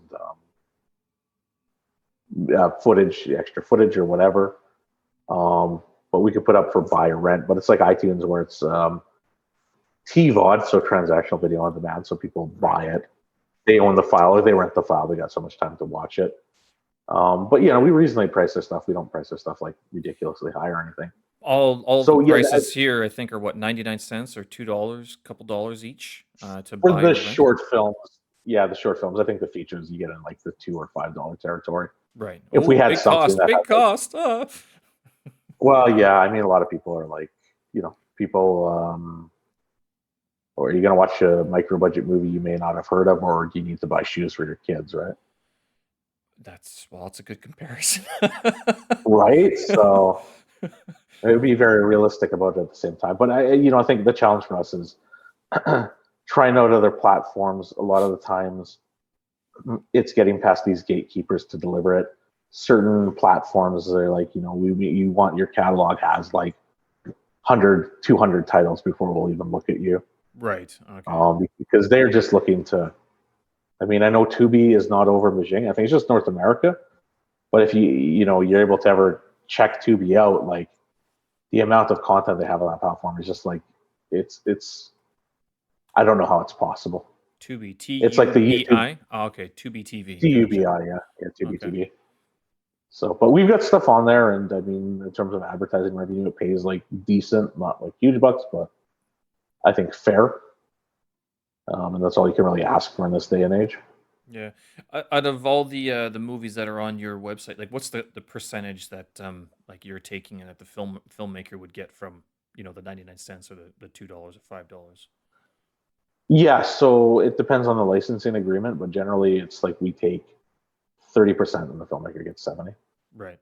And I mean, some people would go, "Oh my God, you're taking 30%," but then you look at Amazon or iTunes, and they take some obscene amount of percentage. And I know like YouTube does it. I'm not sure if YouTube takes a commission or they charge you a fee. Well, it depends because there's like so we have our stuff on iTunes and Amazon, and if you follow gaming, there's this whole thing with Epic Games and putting their stuff on the iTunes store because of that reason you're talking about. Right. But yeah, I mean, they handle the purse strings, right? So you can't really do that. Where I know that with Gumroad, I mean, the commission they're taking is a lot less. Right. And that's why we're experimenting with it. But yeah, we have our stuff on iTunes and Amazon as well too. Yeah, they do take a percentage and stuff like that. But what happens with here in Canada, I think just like nobody really kind of understands distribution to a large sense, or it's not really taught in film school, or that whole kind of aspect is just like, or marketing, it's just like, and even Telefilm, who should know better, they don't. Yeah, who taught the distribution and marketing in Winnipeg? I mean, in university there was nothing, and that was University of Manitoba. University of Winnipeg, I don't think had anything. I think it was the film group that had a seminar on marketing and distribution. I think it was like one Saturday afternoon or something, and that was it. And basically, all of that was how it wasn't even. Here are the government forms you should fill out, because that's basically what it boiled down to. Is like, if you want to get distributed, you need money, and if you need money, then you need government money. And it was like, these are all the funding agencies that you should be applying to. Basically, that was that's what the whole spiel was about. I'm like, okay, so it's all a government funding arts program, basically. Well, yeah, even that. I mean, the film group has a distribution department, of course, but even that, it's like when Telefilm gives money for a micro budget project, it's like they don't understand that you do need to build a marketing budget into these things, and you have to be aware of that and working towards that. One advice to give to filmmakers is like, yeah, don't be ashamed and afraid to promote your work even when you're working on it. That's an important thing, and that's got to carry on for as long as the film can be monetizable, right? So, but yeah, so it's like thing like we don't teach here and all that kind of stuff. So yeah. Yeah. When you said that you were putting background or behind the scenes stuff, this was not a big thing to do 15 years ago, and it's become a bit more popular. And I sort of see it as the new marketing technique of a lot of. They don't do it for big budgets as much. Maybe the individual players, like the director or some key grip, will be like posting a video, but basically you don't see too much of it because it's controlled. But like a micro budget, Well, yeah. it seems like you should be almost doing the behind the scenes stuff. Like, this is how we're shooting this scene. This is how we're doing this. This is a quick 30-second take with the corpse that we are filming today. Say hello, corpse. Hello, corpse. Yeah. So I mean, in terms of the big budget films, depending on the Blu-ray and DVD, they might have some of that stuff on because they still make physical product. But yeah, I would, advise any micro budget filmmaker, clips, behind the scenes, any of that stuff is extremely helpful. And just to put it out there, to have it absolutely handy. But yeah, what I was kind of getting at with that is with Gumroad. I think you do this in Vimeo as well too. It's like we can add, when you buy the file or rent the file, you get access to, if somebody had like a behind the scenes reel, we can put on there if they want to watch it. They can watch it. They can go through like the photos for the film. A lot of the times we get films and, we're making marketing materials, or I shouldn't say I am. Craig is making marketing materials from scratch sometimes. So. Yeah. So, I mean, but it's sort of like your DVD extras from the years ago. Yeah, exactly. Before, although you're not getting the physical DVD anymore, sadly. Do you still sell physical DVDs or Blu-rays and things like that, or is that dead? Yeah, well, there's this bad boy here. Anyone's watching, let's go on our website. You can buy yourself a copy. Yeah, it's in the realm of collectors markets or people that collect films or cinephiles. There is one we are hoping to make, and I think probably will make DVDs for it, but a very limited run to see how it does. And more so concentrated on our genre projects. Right. Because those guys who make the genre films, they generally do want their stuff on physical media. Blu-ray is very cost prohibitive. How much does it cost to make How much does it cost to do a Blu-ray these days? It depends if you get the license from Sony. Oh, geez. So it's like, yeah, I don't want to get into too much of the details, but let's just say that, relatively speaking, maybe if you got the license from Sony, you're looking at maybe $6 per unit. This is just off the top of my head. Right. It's fairly expensive when you think about it, right? The profit margins aren't that high, depending on how much you sell it for.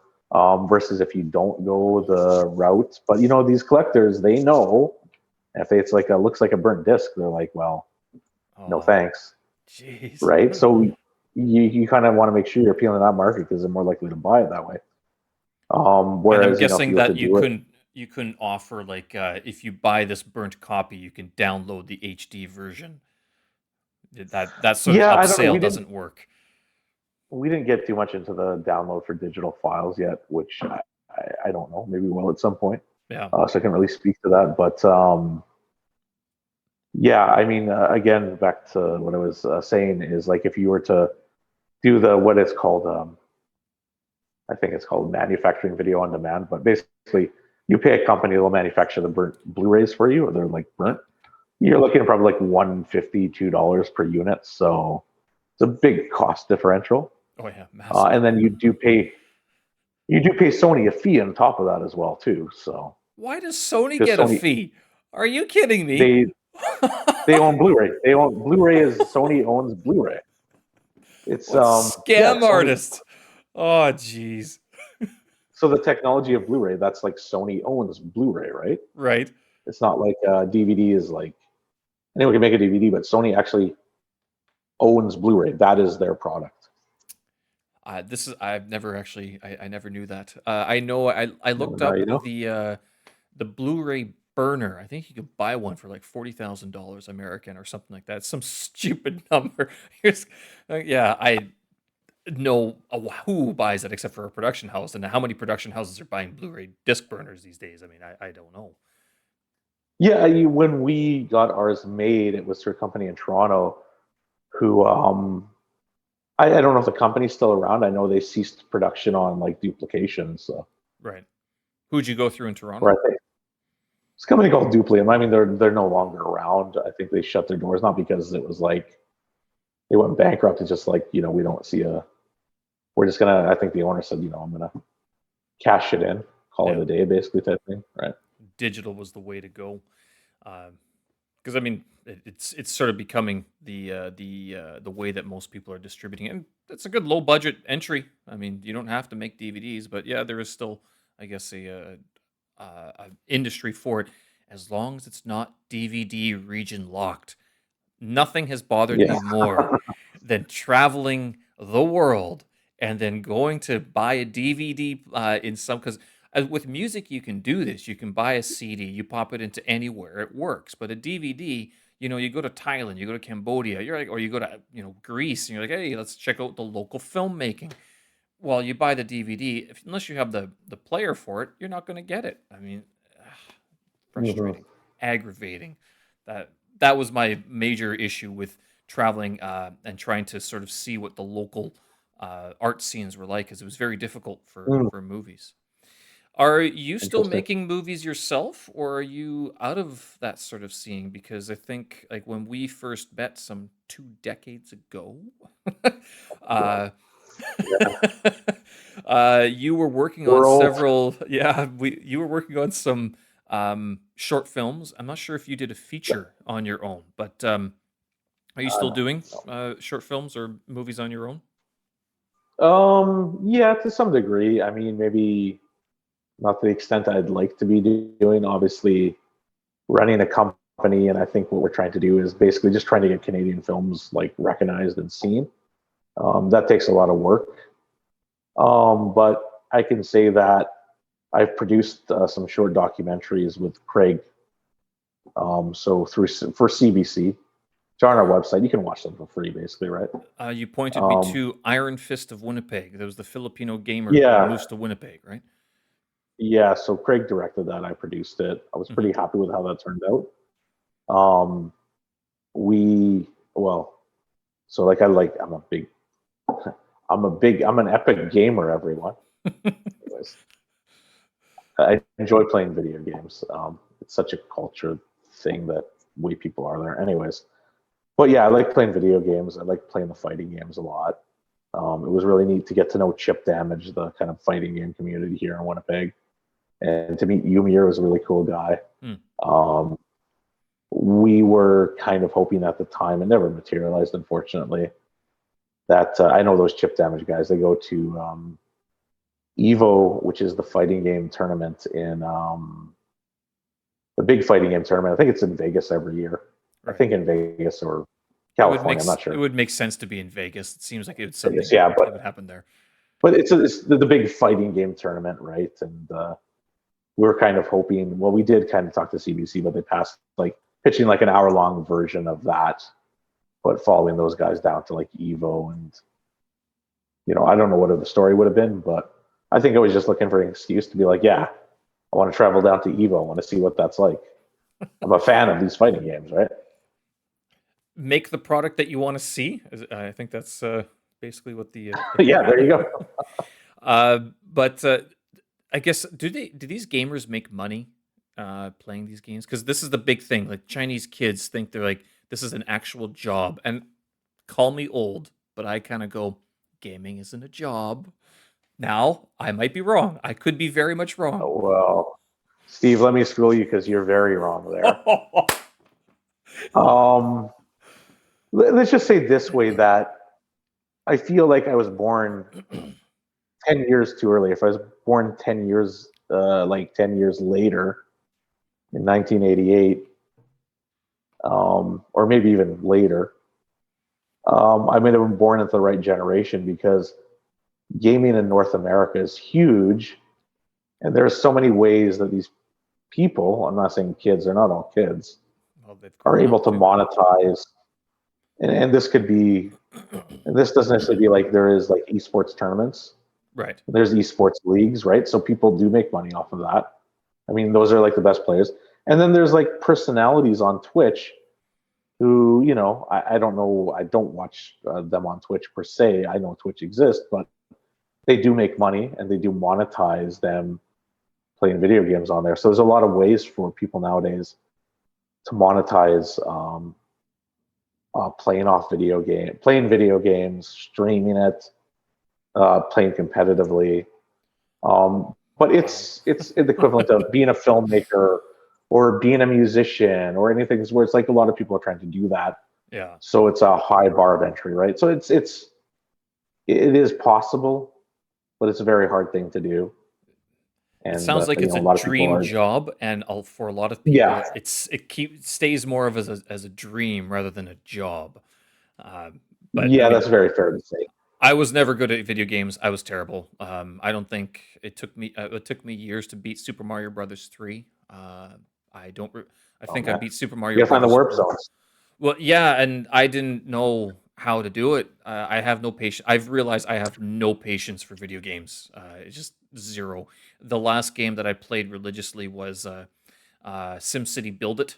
That seemed to be Okay. my go-to because it was something I could set up and let go, and then I didn't have to pay attention to it anymore. Not only that, it would save automatically. Yeah. Now, what I did not do correctly was I didn't connect my Facebook account, going back to social media and its positives, because had I done that, I could have saved my city from one cell phone to the next. As a result, Mm. the two cities I've built, one was very good. They are lost. They are in the ether of the internet. I don't know how to get them back because those were played on different cell phones and different accounts. Um, I think they're lost for all eternity.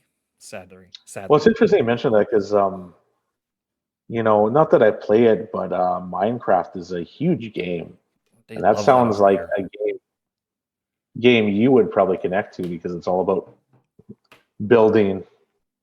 You know, where you know certain games are about. Like I play the fighting game, so it's all about, you know, it's a competitive thing, really.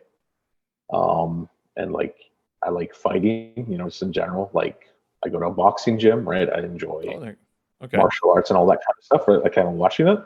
Um, and I think the fighting games and video games emulate that type of fighting, right? Yeah. I mean, the concept's the same, you know, be on the offensive, defense, you block, attack, dodge, like just very simple principles. And that's why I think, you know, when Street Fighter came out in the arcade in '92, that's why it's like such a phenomenon because the concept is so simple. It's so easy to like pick it up and, you know, I mean, it's harder to execute the combos and stuff like that, obviously, right? But the whole idea of there's best of three Hmm. and you've got, you know, 90 seconds within 99 seconds, you know, and then you advance to the next fighter or stuff like that. I think the So I graphics think are that's also like, very good. When Street Fighter came out, that was sort of yeah, an evolution of graphics because up until then, yeah. like 1992, 1991, the games were still relatively simple. And I guess the Super NES was coming out at that time. The Super Yeah, in Famicom. around there. Yeah. Yeah, Um, around there. but the arcade technology itself, because I think Street Fighter was an arcade before it became a video game, if I'm not mistaken. I can't It was remember. like the yeah, no. My experience with Street Fighter, Street Fighter One was not a huge game, but the concept was there. Yeah. Street Fighter Two, 91, 92. I don't quote me on the year, was huge at the arcades, and arcades were still a thing because I remember going, and that was always a thing of, you know, if you were really good at it, you could last on one quarter because the kids would come in or the other people come in. You know, you would just beat them. I wasn't ever like a top tier player by any stretch of the imagination, but if you were really good, you could, you know, last long on one quarter.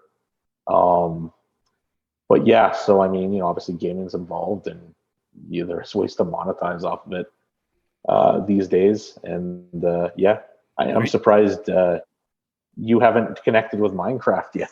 I haven't started that. I think because Minecraft came after. I think when was Minecraft released? Was that mid 2000s? 2009, 2010, maybe Uh, before then. yeah, I was already traveling at that time, and traveling was Right, sort of right. my new sort of thing. One thing that travel has killed, although I see there's a few other expats who are still into it. Like a lot of expats I know, they still play video games, like Nintendo Switch. Everyone, or at least there's a few people who have a Nintendo Switch, so they're all playing Super Mario or whatever else they play. But I'm sports going as to well. get to that in a second. Yeah, yeah. I don't watch sports. I can't. I don't know what channel they're on my TV. The time difference has always played havoc. And usually, when the NHL hockey season's going on, I was in a plus 35 weather. And it was like, why am I watching a video? Well, I could never watch the Winnipeg Jets. Up until recently, they didn't have Oh, okay. specialized channels for these teams. So, like when I started traveling, it was just basically that took over my whole life, and I was basically living in or drinking in bars and traveling, basically wondering how do I not get knifed and robbed, and how do I get from this country to that country over land, the cheapest method possible. Micro budget travel was basically what I was doing. Okay. Well, I mean, that's amazing. I mean, not a lot of people. I have not traveled a lot myself, which I still want to do for a number of reasons. But that's amazing. Come to By the China. way, you're talking. Yeah, maybe one day. I have an aunt in the UK. I need to visit one of these days. It's funny you mentioned the Jets, so I checked the score because they played the Leafs tonight and they lost in a shootout, unfortunately. uh, but they were doing So, quite well a couple of years ago. Actually, that was my big shock. I think it was 2 years, not last year. That was the pandemic. 2 years ago, they were top of the league, weren't they? no, they've been. I mean, they've been a pretty solid team these past few years. Um, and again, the nitty gritty of it, but I know they traded Liney this year, and he was like, the big pick a few years ago. Yep. And But I mean, Bufflin's they've got gone a too, I lot of. think. Oh yeah, it's been long gone. They've got a lot of good players on that team, but I mean, they've been doing pretty consistent like these past few seasons. I think the best they've done was 2018 in the playoffs. They got to not the finals, but the semifinals. So they one of the last four teams. Unfortunately, they were eliminated. Who did they play that So year? they did. That was Las Vegas. Uh, yeah, Las Vegas, which whatever. Stupid Las Vegas. Why do they have a Yeah, team? apparently it's big over there. Like they don't have a sports team in Vegas. No, they have two sports teams because the Oakland Raiders moved there, right? So Las Vegas, big sports town. What's all the aliens from Area 51 coming down? They're going, dude, what else is there to do here except like sit in hot sand? but but if you think about it, it makes sense for Vegas to have a sports team with all the betting that goes on there, right? It's like it seems like a natural fit. Uh, I guess, or maybe like it's the desert. Why would they have a hockey team? Yeah, well, they're very popular over there. People So said the same thing about Phoenix. I remember when Phoenix Coyotes first started and they basically bought out Wayne Gretzky's, or no, it was Los Angeles. Wayne Gretzky's contract from the Edmonton Oilers. That was the big trade, I remember. Um, oh yeah, yeah, I it, remember that. it was 89, 90. It was after Edmonton had won a bunch of titles at Stanley Cups. And then Phoenix, or Los Angeles, sorry, they basically bought out the rest of the contract, and Wayne Gretzky went down there to help spread ice hockey basically around North America. Yeah, yeah, I guess that was a yeah. No, good I expansion remember that. plan. Yeah. Anyways, this whole thing, as you said about Gary Bettman and the expansion into the league and all those southern states and all that. But your question, I think, was what I've been working on. Yes. We got far away from that. We were talking about gaming there for a while, which I love to talk about. But yeah, I just want to mention this before I get. But Craig and myself, we are in tandem. We are working on a number of scripts. Okay. Kind of, something we're just trying to do is like having scripts. I wrote a script recently.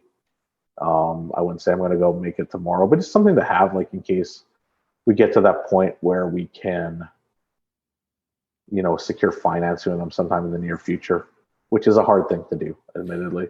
Are you still doing horror films, or have you moved away from that now? I mean, the script I'm writing on, I would say it's kind of a horror film. Right. The one I just wrote was a horror film. It's just a genre I kind of, I guess, feel comfortable in. Yeah. We probably might end up working with other filmmakers on a production capacity, producing capacity. We certainly talk to them, and I think in those kind of scenarios, they probably may not be horror genre movies, depending on the filmmakers themselves. What does Craig work on? Because I mean, I sort of I've known you more of it as a horror. I would say schlock horror, but it's horror in general, like that sort of that area, that Yeah, genre of filmmaking. Like not Grateful Dead, the other one, Evil Dead. Um, Evil Dead, sure. right. So that sort of type of filmmaking. But what does Craig sort of do? What was his sort of background in filmmaking? Well, mostly editing. So he's Right. edited a lot of documentaries, some through the National Film Board.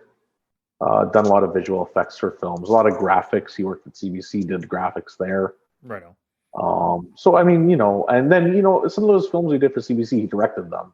Right. Yeah, because Um, his name shows like up the, on the a few of documentary, these shorts. yeah, yeah. So he directed the Iron Fist of Winnipeg. He also, I would say, is a better gamer in terms. Well, not a better gamer, but like that sounds so stupid. He's better at the fighting games than I am, and he years ago I think went to a few of those chip damage tournaments. Interestingly enough, and I think he did actually play Umir at one point. I think they were in a match together or something. He told me. Yeah. Um, but yeah, so but basically, anyways, he doesn't game as much as I do, but he's pretty good at the fighting games. Yeah. Um, but yeah, so he's edited a lot of stuff and graphics and stuff like that. And we're working with him. He's developing himself more as a director, but still does a lot of editing. Still enjoys it. Just that I think with what we're doing in terms of distribution, we're a bit more selective with the projects we're trying to be a bit more selective because I mean, when you're starting a business out, it's just like, okay, well, they'll pay us, right? So we're beholden to that, but we don't want to get caught in that trap of, these are our clients and, they make farming videos. So we're going to make farming videos now. We have no passion to, so. Making farming videos is actually pretty big in the States, but it's a little bit different because I've been looking into agricultural droning, like agricultural not Right. photography, but using drones for agricultural purposes, for industrial purposes. Because I was kind of Hmm. looking at my job as an ESL basically instructor, and I go, do I want to keep on doing this? What's the next evolution? What if geopolitical whatever happens? Like, what other skill set Right. do I have? And I go, well, I kind of like flying drones, although I can say that flying a drone is not a calming experience at all. It's probably one of the most nerve wracking because if the thing touches a tree branch 300 yards away, it's gone. And you're going, there goes $2,000. Oh god. Yeah. I can see that. Really should have put obstacle avoidance back on before I started the motors today. But with all the industrial applications, I was just sort of looking at it. I thought it would be a neat thing to do, and I was actually looking to become a pilot as well. But I haven't taken those steps just yet. It's an idea, but not there just yet. So Well, who it's knows? funny. Sometimes I think about starting a rap career, and then I'm like, you know, probably not. But have you tried though? Have you put on some YouTube videos, or is this like There- because I mean it's Friday night in Winnipeg right no, now? Is no, this what is post podcast activity? no. There was like a novelty band. They're still around from the early 2000s called the Bloodhound Gang. Ah, yes. I Okay. don't. Right there, this one hit. It's like you and me, baby, and nothing but mammals. Let's do it like they do Yep. in the Discovery Channel. It's called the Bad Touch. That was the name of the song. But It I had can a kind of name. recite. Yeah, it was called the Bad Touch. But I can recite some of their lyrics. But that's it. I mean, no, I'm not. I'm not. You're not going to see me with a grill tomorrow on my Instagram stories. Well, But yeah, maybe it could change. It could. probably not. But speaking of traveling, you said you want to travel. Are you ever planning to travel to places such as, oh, I don't know, China or Ukraine to investigate some of your um, recent Oh, God. scams? To set this up, Yeah, yeah, okay. because you've messaged me recently, and I did kind of chuckle at this because this happens here in China quite a bit. And for those who aren't aware, oh, I'm actually, sure. I'm sure a lot of people are aware of what's happening. Specifically, Tinder, online dating profile, the next evolution of swipe right, swipe left. If you swipe right, and especially if you're a man, you're getting targeted by scam artists. I mean, Oh is yeah. this has it changed Um, much in the last couple of months, or is it still the same scam that's going on? Which country is it well, now? it's so funny because like to me, it's like hilarious, right? Because so I'm ladies, if you're out there watching, I'm single and like to mingle. No, if no ladies watching this, I'm sure. Maybe your mom and sisters are. I don't know. If you have sisters, I have no idea. I have one sister. Um, oh, there you go. But yeah, so I find Tinder is kind of like I'll wake up and it's like people watching. You just kind of go arbitrarily. I'll just do this, right? And I don't give a shit anymore. I'm just not caring. Um, but recently in the last year, I would match with these Chinese girls, Hmm. and I see them in the conversations on my phone because they're hilarious. And a lot of times what these Chinese girls, what they'll do specifically is, or China, I say Chinese girls, but who knows, They're right? using a Chinese girl's picture, and it's there's Yeah, some exactly. Chinese writing in, and it's not Japanese. It's sometimes it is Japanese, or it can be Chinese. I know what you mean. You're Well, not saying the Chinese it's people often, themselves. yeah, they'll often have strange names. It'll be like Smiley or weird names, right? And it's like, Oh, okay, but I have to stop you there. They actually do call themselves that. Like, if you ask someone, "What's your English name?" They'll be like, "Oh, my name is Smiling Princess," and you're going, "Okay, uh, oh, it's do you interesting. have a like an actual name?" And then they give you their Chinese name, and you're like, "Yeah, I'll never remember that. Let's just go back to Smiling Princess." Okay, interesting. Anyway, so it's like, okay. Um, so what they would do a lot is like, okay, let's talk on WhatsApp, right? Because it's encrypted. I'm like, okay, Oh, scam. whatever. Yeah. So the one girl I was talking to, or girl, quote unquote, it's like this is such a bullshit. She claimed to be an investor in films in China, and she would constantly want to talk about crypto. And I would say, yeah, I'm not. I really don't care too much about crypto. I really don't. And because they're looking to scam you, and I'm trying to get specific answers, and because I don't get answers to those specific questions, they just stop talking to you because they kind of figure out, okay, this person's not a mark, right? Yeah. And you're trying to figure out like, hey, where do you live? Do you have a job? Like these are things when I think anybody's looking for a partner, male or female, whatever your orientation is, do you have a job? Do you have some purpose in life? Are you not going to be an obscene and vulgar asshole? We're trying to think of some other things. Are you going to answer specific questions like, Are you maybe married? past relationships? And I've talked to girls here in Canada, and I swear to God, it's like you're married, aren't you? You're just not saying it, right? Oh, wow. And so, yeah, you just have this sense. You're like, I think this person is married. And then I was talking to, I want to see if I can hold the conversation. It was just like, well, that's a weird thing to say in a Tinder conversation.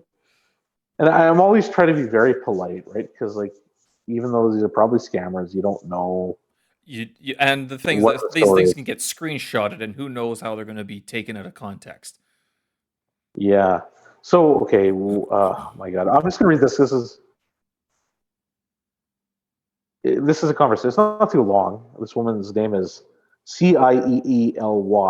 I don't even know how you pronounce that.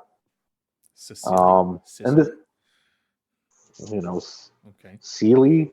Sealy could be. Anyways, yeah. So this was back in January. I say, hello, how are you? Right. I just this is starting to start this like very, simple.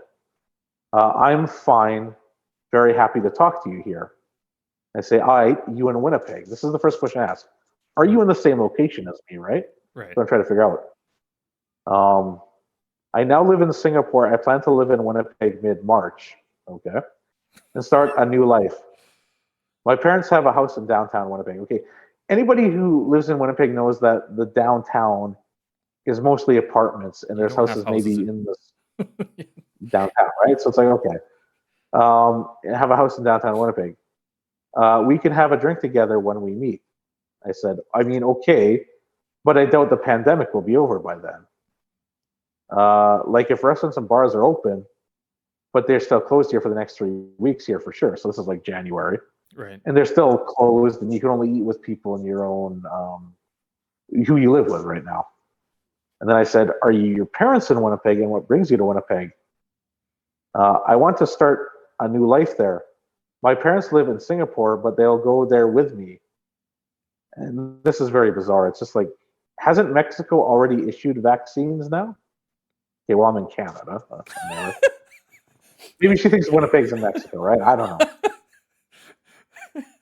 I don't know about Mexico, but they've issued vaccines here, but they're being woefully incompetent about it, unfortunately.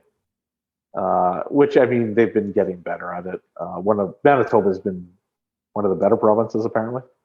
Then I say, why Winnipeg? Like it's, I'm trying to get specifics here.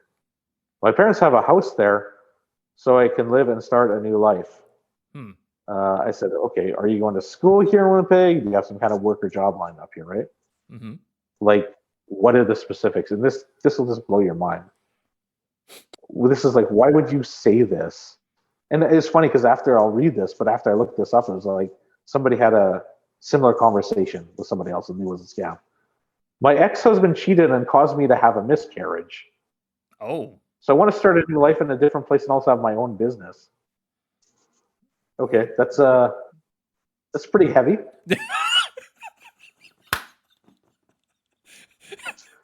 Like, all right. And then I just say, okay, like, because I'm taken aback, right? I'm like, this is probably a scammer, but to say you had a miscarriage, like, that's an intensely personal thing for any woman to go through, right? Right? Because I've known friends or people who've gone through that, and it's like it's a very, very traumatic thing. So it's not something you would. It doesn't sound like. Well, I shouldn't say it doesn't sound like something you would drop into a conversation, but I don't know. From what you've read so far, it's like, holy shit! Did they just literally take it up a notch? Like, what are these bots doing? Where are they pulling this information from? Yeah. So, it's well, who knows? It could be a person doing this, coming up with some kind of story, right? And so I don't know. I'm very sorry to hear about the miscarriage. How do you react to that, right? What kind of business? Question mark.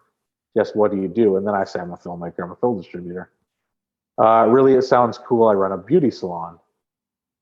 Interesting. And here's the trying to bait you in. Haha, I think we can talk through the WhatsApp before I get there. I also have used that program to chat with my friends.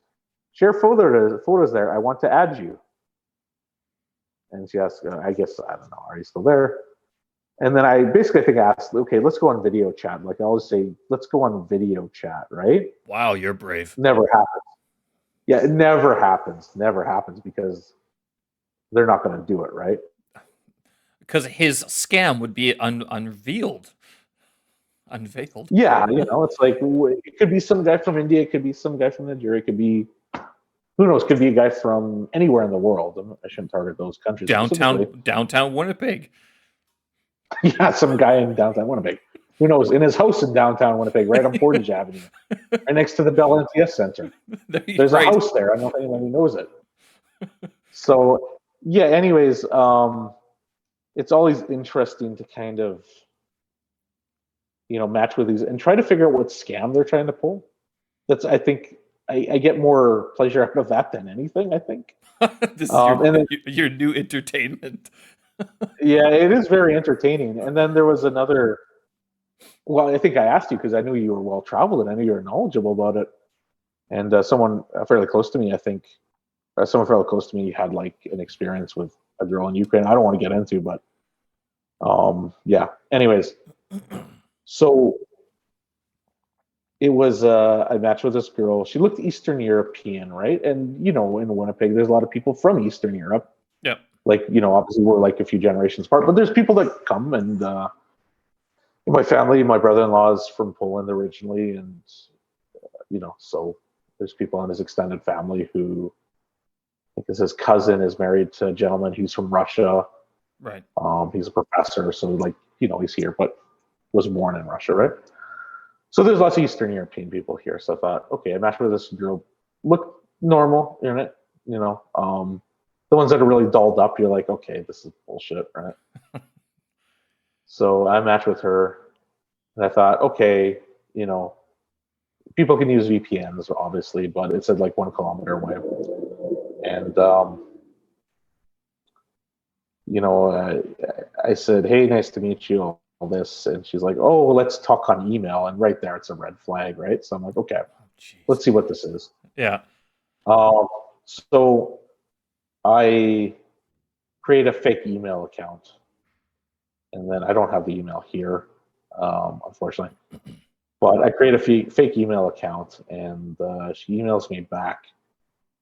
And it's like this thing, oh, I'm from Russia.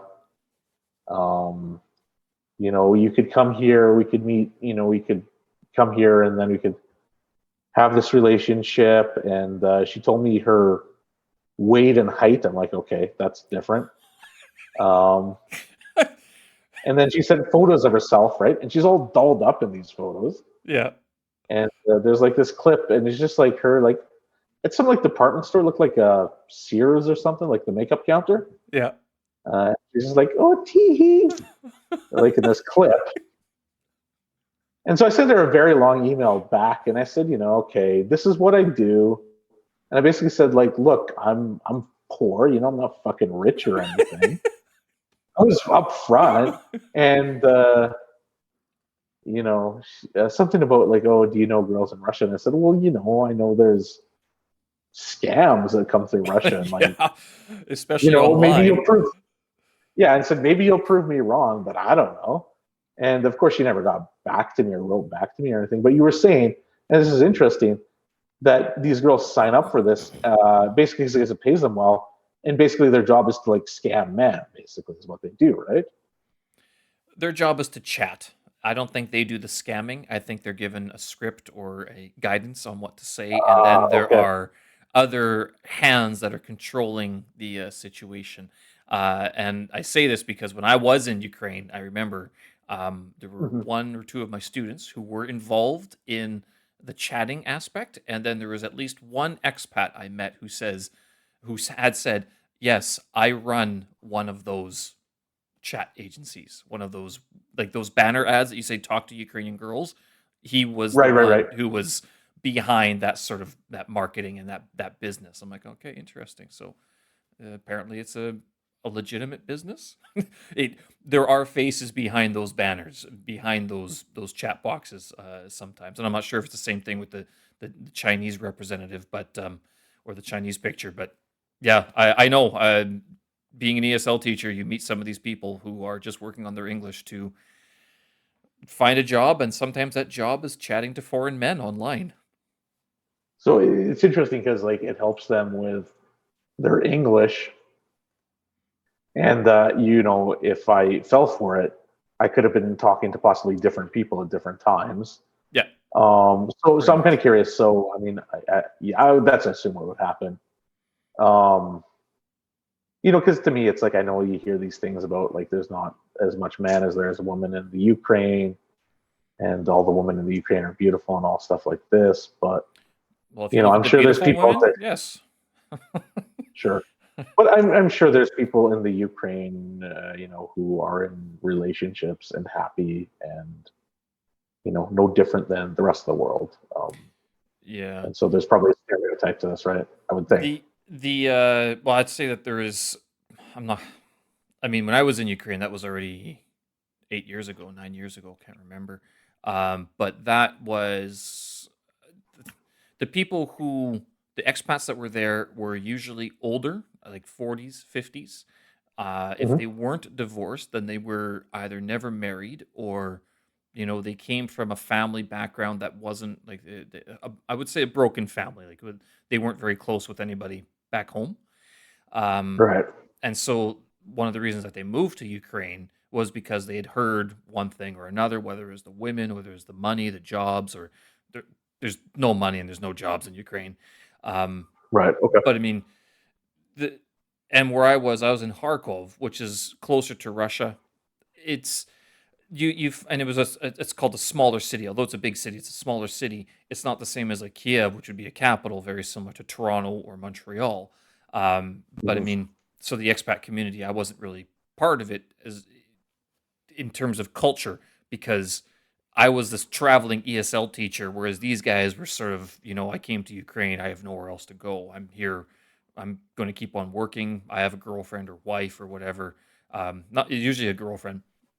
Most of the Ukrainian women that I had met in Ukraine were divorced. And like we're talking like their upper 20s and they were all Okay. divorced by that time. So it's like they got married when they were 21, 22 and then divorced by, late 20s or early 30s basically. It was almost shocking to sort of hear it. But again, with those people, the women specifically who were learning English, it's not like they were learning English to scam people. They were learning English to make a better life for themselves, and part of it was Right. Right. a get away from their abusive husband because that's typically what it was. Two, they're just doing this chat job because it pays money. I mean, I don't think anyone's shocked when they say porn makes money. Not saying these women were doing porn, but that industry, Right. that's sort of the tributaries into that industry, they were. It's just it's like if someone asked, it's like that. What was it writing scripts for those? What was it? 15 years ago, it was a big deal to write up all these articles for like howto.com, how to do Hmm. stuff. Okay. You know, it's just Okay. word porn. Oh, I know, I can read up upon this, write up 800 word article, write out 50 different articles and publish them. And you get paid, Right. Right. maybe 50 cents an article. That's what they're doing. It's just words on a screen for them. They don't give a shit. Why would they? Yes. I kind of figured it was, they were just earning a living basically. Yeah. But yeah, I'm kind of curious. So this, and maybe you don't know, but and you haven't been there for a while, but so is it like you think that these agencies that are running this, because this was on Tinder, right? Yeah. And maybe they are putting these profiles on Tinder as well too. Do you think they go, okay, go out, make this realistic? I need you to take some photos of yourself and take a short video and just look dolled up. Is that like part of it as well, or that would evolve into kind of the next step of what they're doing on these? I wonder if there's maybe two things going on. I'm not sure what it is, but because I see this here in China, or at least I used to when I was on these dating apps a little bit more. I wonder Mhm. if there is a market for women or men to sell their photos to these people, to these Okay, agencies, gotcha. where they can make money as that, so that they're not the ones interacting, but they're just the model, right? And I mean, you work in the film industry, Right, modeling is a job, right? A client is a right, sure, client. sure. Someone wants to pay Yeah, me it makes $50 sense. for my picture, sure thing, take it. So that's number one that I sort of see happening. Number two would be that they're literally just stealing the pictures from elsewhere and repurposing them, which is probably Okay. the cheaper version of what's going on. Yeah, okay, that makes sense. That makes sense. Yeah, no, it all makes sense. But yeah, so that's been my experience talking to these whoever they are, man, woman, These different people, people these online, bots, different these online. online bots.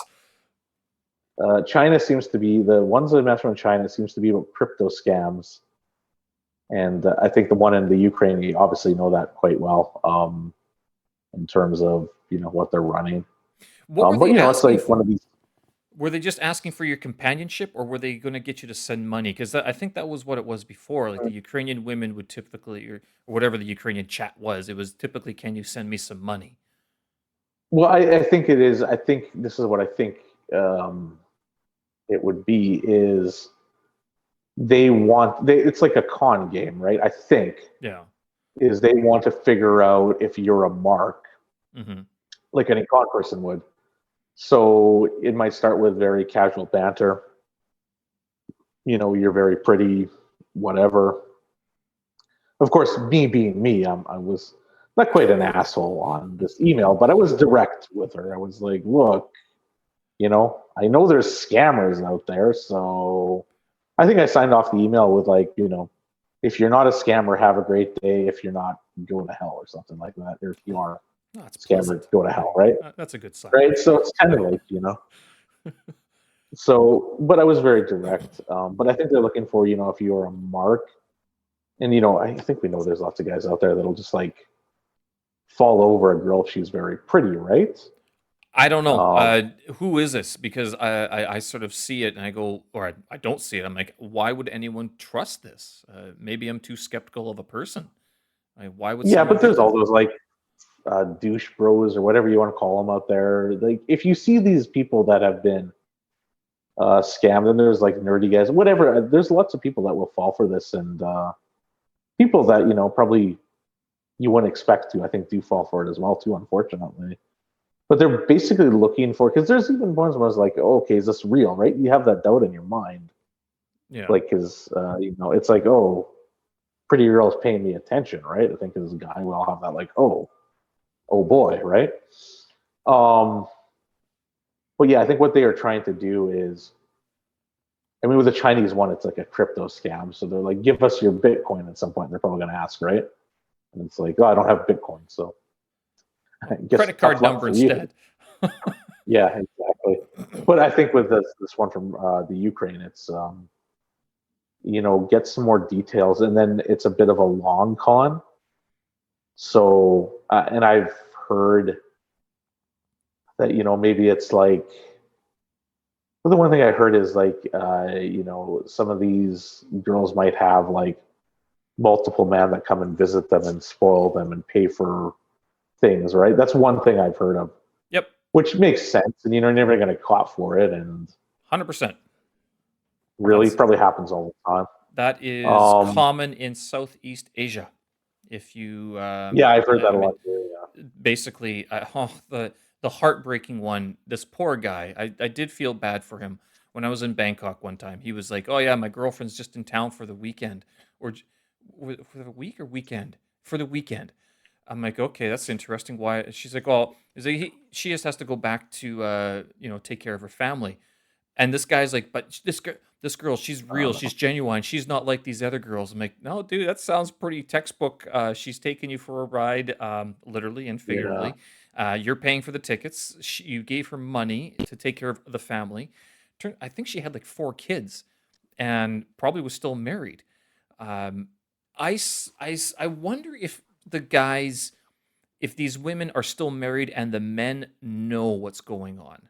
That's always sort of been my question that I've never been able to sort of understand. That doesn't happen here in China. Like if you meet a woman here, chances are she's not married, or she is married. Like if she's married, then she basically won't deal with you. But in Southeast Asia, it was Mhm. married women would go to the big cities like Bangkok or Chiang Mai, or Phnom Penh, wherever it was, and they would find the foreigner who was sitting in the bar drinking, and they would hook up.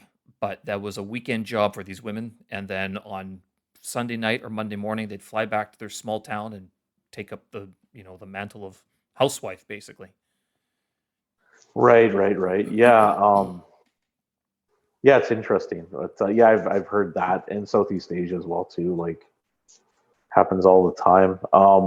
I would say the only person I talked to through any of these dating apps, which I know was genuine because we talked on the phone a few times, was a girl from China, but she was here in Winnipeg.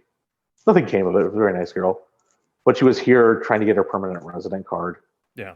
and like I think she was, looking for a job at the time.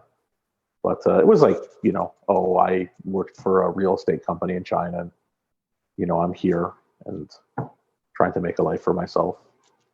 Was So that's like, was she an what's accountant by that? chance? She a lot of women are accountants, or a lot of people. I should not. There are a lot of women who are accountants, but that seems to be the popular job these days in China, is that they're accountants.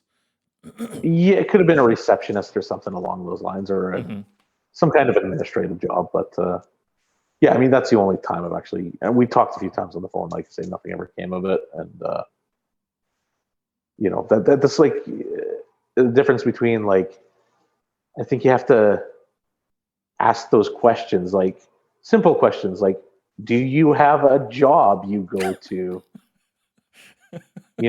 Why do you want to move to Winnipeg? Where Well, is that house in downtown Winnipeg? you can just see the guy quickly Googling Winnipeg downtown. Oh shit, there's no houses in downtown Winnipeg. Quick, abort, abort. Yeah. Oh, I meant apartment. I meant Right. condo. They're building condos there, right? Yeah. 'Cause my Well, there's parents are lots buying of a those. condo there. Yeah, they got to update the Yeah. script. That's the big thing. I guess the exchange is being remodeled to a lot of condos now. These high priced apartments and condos. Mostly condos. Not as bad as Toronto. I don't know if you've been to Toronto recently, but it's like Not recently. condo city over there. Like That's a like eyesores, basically. It's a good thing though that the exchange is sort of being revitalized in with some people who have money and not just like holding on to that heritage. Like they're renovating. They're not tearing down a lot of the buildings. They're renovating the old structures because they were structurally sound. Just that the insides had been sort of left to deteriorate over time, and that's what they're remodeling. At least that's my recollection of what was happening downtown. Yeah, yeah, yeah. I have a friend who like works on the bigger kind of the big budget movies from Toronto, or went to film school with him. But he's been here a few times, and I know they've put him up in those condos, uh, like in the exchange district. So, I, I think people are. It's weird because our downtown is still not as revitalized as it probably should be. Um, Yeah. I when I was I moved I moved from where I was living originally a few times. I mean, obviously, life changes, but I was looking for an apartment a few years ago, and I looked at downtown. It was just like, and Place Louis Riel, they've renovated that into an apartment block, right? Right. Okay. And it's like really like high scale and nice. We get into the rooms itself, and they just repurposed old hotel rooms. It's like, who the fuck wants to live in this? Really? So it's not any Yes. better or what? Well, okay, like you walk into a hotel, room, and it's just like the way they're designed. Yep. It was like that. It was like, and they kind of put like a counter and a kitchen there, but it felt really forced in. Like it just So I ended up, getting an apartment closer to Grand Park, which is a nice area. And yeah, it was. I'm still there. Probably move at some point. But yeah, it was just like, and then it was like, parking was a giant pain in the ass. And I looked at other cheaper apartments, and it was still like, one place I looked at, it was like, yeah, okay, rate was pretty fair. It's like, yeah, we don't have any parking spots. You'll have to park on the street if you want to live here. Okay. And like, downtown is like a pain in the ass to park in. So I was like, Good okay, luck finding well, no parking. thanks. Yeah, well, I mean, with my friend from China, I'll just park in her parents' house, I guess so. the downtown house, right? Yeah, the I don't think what is the rent in downtown Winnipeg now? Do you know? I'd say you're looking at probably a one bedroom, parking and stuff included, around 1,100 or so. 1100. Okay, that's Canadian. Times that by 5. That would be the Chinese equivalent. I pay roughly that as well. 54 square meters, I think. So yeah, 6,800 renminbi, which is about 1,300 Canadian, 1,200 Canadian. Yeah, so that's what you'd be paying an apartment about here. I mean, but if you go outside of downtown for whatever reason, it's cheaper. Depending on what area you're in, like the North End would be cheaper than where I am probably. So Yeah, but the Grand Park area is nice. I mean, it's a bit. I would say it's a bit bland. The apartment blocks are a bit bland there, but they're functional and they were good value from what I could tell when I was looking for apartments in Winnipeg. Although I just never moved out. I'm like, nah, I'd rather spend the money on a plane ticket and get out of here, sort of thing. yeah, yeah. Yeah, no, it's I mean, I like the area. It's everything's in walking distance. It's great.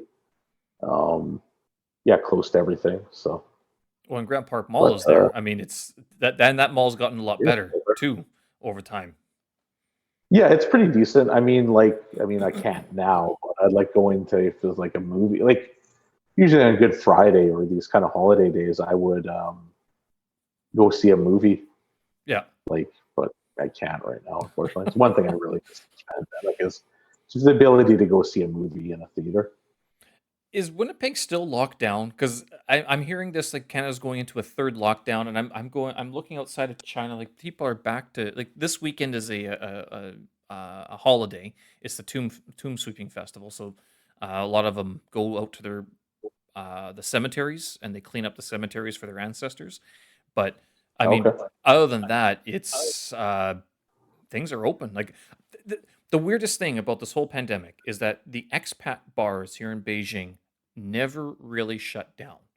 So if I wanted to go for a beer, I could go for a beer, I could go for a burger at any time over the last 15 months. It's never been an issue.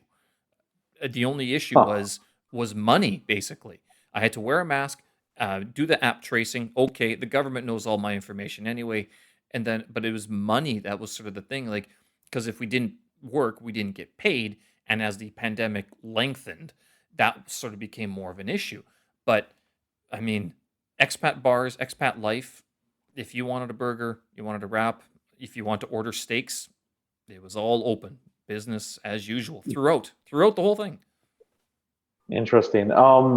It depends here in Canada on the province. So in Ontario, they are doing another lockdown. You know, they say they're fairly locked down here in Manitoba, but I mean, maybe it's just a sign I never really had much of a social life before the pandemic because nothing much has really changed. Um, you know, I don't go to the bars. I don't do any of that shit, right? So, I mean, I miss going to the gym. I miss going to see movies in the theater. I don't have that right now. I Yeah. don't know when that's going to happen. And for a business that has kind of boned us a few times, like we had like screenings lined up with some of the theaters here, and like, nah, just lockdown. Sorry. Yeah. Um, some like unique screenings too. Um, like the one punk rock documentary. The Garrick's got this like did you concerts there now? Yeah. But the guy was like looking to kind of like, oh, it's like a music thing, so we could figure something out. I was super excited that didn't happen, which is one of the bad things about this pandemic. But yeah, here in Manitoba, um, how is it like? Restaurants are open for takeout and delivery. You can dine in, but only with members of your own household. You can only visit, I think, two people, and they have to be designated. So I just see my parents. It's the only people I visit. Um, like you can visit people outside. So I'm going to visit my sister tomorrow, and we're going to take her dog for a walk Right. outside, Okay. so I can see my sister and see her during Easter weekend. Um, most places require masks. That Yeah. goes without saying. If the business is essential, are they're open. But yeah, it's a weird thing because what happens with these lockdowns is businesses, I think rightfully so, make an issue because they need to earn a living, and it just kind of goes back and forth. So, and there's these variants that are coming in too, right? So part of me is like, you know, why is all this travel still going on, right? Which What travel? Like this Winnipeg's never really struck me as a big travel in and out sort yeah, of no, I'm not destination. saying that, but just like why am I seeing Expedia advertise like vacation packages? It's like, can't you guys fucking wait? Like why is WestJet selling me sales by email? It's like I'm not going anywhere. Piss off. Yeah, and But that I heard this is heard this before where people are upset with politicians for traveling. I took a flight oh last yeah, week and it was packed. Mhm. All seats sold. Where I'm we traveling within? China or Within China, yeah. So from yeah, yeah. Beijing to Changchun, and then Changchun to Beijing. Changchun's in the northeast area of China, closer to Russia, and I mean Mhm. both flights there and back were packed. And no 1 meter distancing.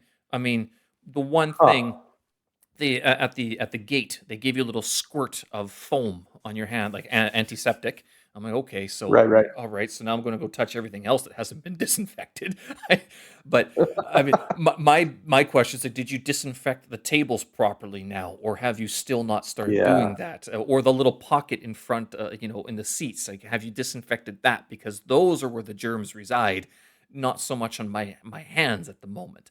But yeah, It's I mean, been disinfected like 5 times since, probably. yeah, but the flights are full, the airports are packed, the subway during rush hour is packed. So any sort of there's no social distancing. I mean, there is in name, but in practice, you're not stopping people from getting into the crowd and going to work here. It's not Yeah. happening. Well, it's interesting because I would imagine where you are is fairly densely populated. Here in Winnipeg, we're not. You know what like walking downtown Winnipeg is like, right? It's like I tell once in people a while.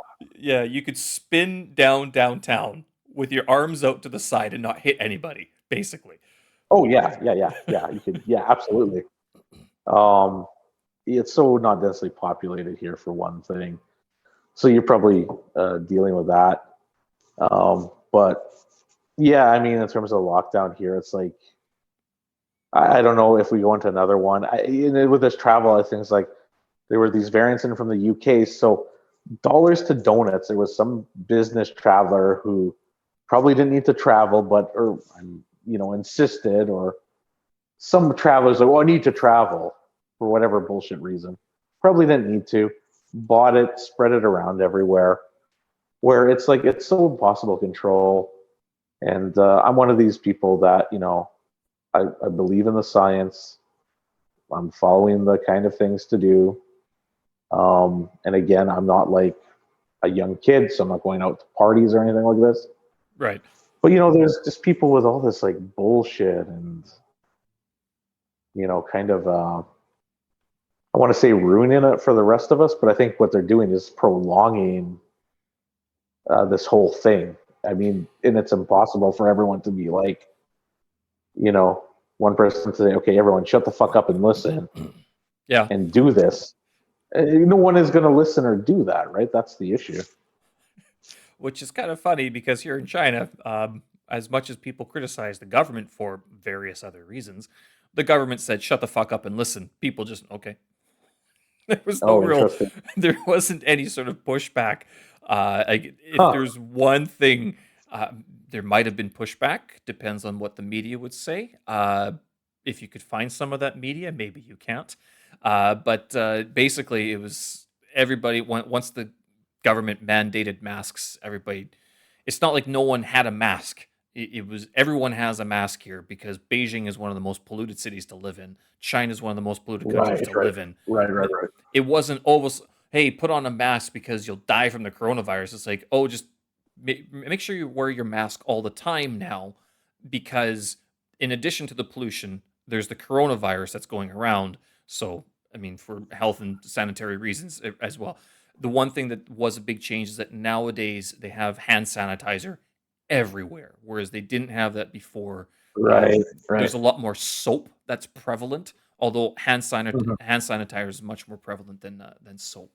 But yeah, I mean, you're talking like Beijing is a city of 30 million people, right? It's all of Canada in one city, and that they've stamped it out. I kind of have my questions about how and why that happened. When it Yeah, well, seems, it's interesting if you say the people like actually shut up and listen, because I think the problem here is, first of all, we're so close to America, and I say there's a lot of grifters, a lot of bad actors peddling like, whether it be the masks are dangerous, which is stupid, it's a yeah, piece of cloth on your face, or vaccines don't work, or whatever the case might be. And like I think Alex Jones is a good example, one of these kind of grifters, right? He's like the guy's like the biggest sellout in the world, in my opinion. because I used to listen to Coast to Coast, and he was Yeah. like a regular guest like 10 years ago. And yeah, he just became a seller over time, selling his like snake oil products and bullshit. So you have a lot of those kind of people who are just like grifters, and they're using it to like sell whatever bullshit they're trying to peddle. And then there's people that are impressionable, unfortunately, that believe that, and they'll end up having a family dinner, and then it spreads, and then it spreads to other people in the family, and so on and so forth. And it's so it's interesting because it reminds me of the George A. Romero Night of the Living Dead, Dawn of the Dead, Day of the Dead movies, Yeah. and just kind of like those were like a satire of America, right, or just society in America at the time, and how uh, it mirrors those, in that there was always like somebody in the group who was like just a complete opportunistic asshole who basically got everybody killed by the zombies Yeah. because their way was the right way. And this is what these people are like. It's like there's a group going around in Canada. This is so stupid, and I really try to ignore it because I think the more I can push away and ignore it and not give these people attention or time, the better. And not that they're going away entirely, but if you don't give them a microphone or a megaphone, their numbers will dwindle. That's what I believe. But there's this group going around in Canada called Hugs Over Masks. I've heard. Yeah, they're on the CBC recently, I Yeah, think. Yeah, I've heard of yeah, these you might have guys. seen the piece. And it's just like they start these protests about how masks are bad for you, and all this nonsense. It's just like it's so dangerous, and these people are very unreasonable, so you can't talk to them. But in Manitoba, or Winnipeg specifically, there's a very specific example of a few business owners here in Winnipeg who are anti-mask, and they've made it known, Right. and they've just become like big fools. And one of them got arrested recently for a mask violation, Jeez. which is just so pathetic. And this is somebody who has young kids, and this is somebody who also believes the Earth is flat. Oh, Like, okay. yeah, I don't even know what to say to that, because I know that you can't have a conversation with this person because they're so deluded in their beliefs that, what do you do? I mean, they didn't listen. They didn't, whatever the mask violation was, I mean, the government has to come in, I think, do the right thing, and whatever it was, write them a ticket or serve them with jail time. Which is, it's weird, and it sounds shocking to hear someone gets arrested for a mask infraction. And then I think of like Yeah. what would happen here in China. First of all, I didn't see many people not wearing masks, like, so that was never an issue. But then there were news reports specifically of foreigners, never identifying their nationality, but the foreigner who would refuse to wear a mask. And usually, I mean, they would have a video like on TikTok or whatever, on WeChat, and they would be showing this belligerent foreigner who's just going, the mask don't work, you can't tell me what to do, that sort of grandstanding that happens. And it's not necessarily Mhm. it was American, it could have been anyone. I don't know where these people came from, but I kind of look at those people and go, these aren't people I'd want around me anyway. I mean, these don't seem like very good people anyway. But Yeah, yeah. I guess they did get arrested. Oh, it's so bizarre. The police officers, they're not really police officers. They're the bow on. They're the bow on. They're guards basically. They're so cute. They're young, and I don't mean like sexually cute. I mean like they're young. They're from the country. They are not big city. Uh, you know. When you said cute, I just have an image of these policemen with like big anime eyes walking around. Well, that's on the poster, right? Like in Canada, when you have a police officer on a poster, it's usually a guy and a girl crossed armed. They're looking kind of stern, right? Well, here Yeah, they they're have very muscular, right? yeah, Yeah, yeah. here they have bubbly little cute faces. What was those? Not the Cabbage Patch dolls, but there was like these little round figurines they used to have, and you could change what the Oh, heads and Beanie stuff. Babies. not Beanie Babies, before Beanie Babies. Yeah. But these cute little figures, manga characters, basically, right? Cute little Right. Okay. adorable for kids. That's on the posters. Now, if you look at them in real life, the policemen, although they're cut, usually they're very like muscular because they have their training regimen is a little bit stricter than what other countries have for their police forces, but they don't have guns. Typically, their English isn't very good, and if they are a police officer, that means they at least have some education, which also means that they're not just from the country. And don't know how to deal with their emotions. So they're what can they do? They radio to another car. The car comes by, and basically it's a lot of talking. There's no guns. There's no violence. I mean, as far as I can Interesting. tell, not as far as I can tell. Right. Now, Right. that's Beijing. This is my little world that I've seen walking around my community around Beijing for the last 15 months. But the videos of foreigners getting arrested, it's never, there are no pistols drawn, there's no one getting beaten. I mean, it's the military isn't getting called in. It's eventually, actually, I'm not even sure how those foreign, I think they just get tired, or they sober up, or they pass out, one of the two. I'm not sure. Yeah. Interesting. Well, yeah. I mean, who knows? Those people annoy me as I think they annoy a lot of other people. I've known people, I see them post on Facebook just that maybe they lost a loved one due to COVID or weren't able to visit a relative because of the restrictions. And, that's really shitty for those people that Yeah. they have to experience that. And it's just like these people don't have any sense of empathy. They're very self-indulgent, self-involved. And I mean, how do you deal with it, right? It's like one of these things. It's very frustrating and feels like their stupidity and their ignorance is just prologuing this at the end of the day and refusal to listen to the science. So how long do you think this is going to last for? Well, okay. People are getting vaccinated here in Manitoba. My parents are getting vaccinated in a few, like, I think my mom was this week and my dad's next week, or vice versa. The first shot, I think people in most nations, I mean, every nation is different, right? Some are doing better than others. And I don't think it matters if they're a developed nation or not. But I think here in Canada, I think towards the end of the year, people will all be vaccinated. That's my guess. So 2022, Um, life returns to normal. yeah, not right away. I'm going to say it's probably like spring sometime. It's going to be another year for sure. Oh, wow, another Um, year. So I, what's it going to could happen this be, summer? yeah, who knows? I mean, it could prolong for another 2 years if people Oh, don't listen.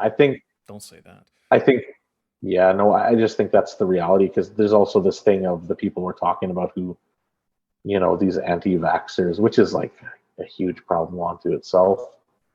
Um, so I'm thinking another year for sure. And then when it ends, I think there's going to be, like, I know with SARS and that happened in the 2000s, I think people from Asian countries, like, even before the pandemic, you would see people of Asian descent wearing masks, right? Because it just affected them. So I think you're going to see us Europeans or North Americans or people of European descent, you're going to see more of us kind of after this is done, still kind of wearing masks now. Um, Oh, so a new trend has started. Trend or culture? no, I just think it's a cultural shift. I don't know what you would call it. Just that people are like, okay, I know for me, it's like, if I want to minimize my chance of contracting a cold or flu from somebody, I'll put my mask on in the winter, things like that. I mean, Yeah. just like, I think that'll happen. Um, and I don't think it's one of these things where things are going to return to normal. I know when there was the Spanish flu, when that ended, it was 2 years. So that's on track for 2 years for this as well, too. Yeah, it sort of Um, seems what it's going to be like. Although you'd sort of imagine that the Spanish flu was, different times, not modern medicine. Why is it taking so Yeah, long these days? I mean, it's more people, we're more connected than we were before, although that was a world war that was happening at that time. yeah, that's true. I well, more bullshit being spread, more misinformation being spread. I think is part of the problem of this time too. More, look at these politicians that here in Canada, if it's a conservative political party, they're tending to. I shouldn't say that. In Manitoba, I think the vaccine rollout is, going as well as it possibly could be. It's not as fast as I think people would like it to be. Yeah. Um, but yeah, I think other provinces are doing better than others. So I shouldn't say it's like, well, so this government's doing better than the others.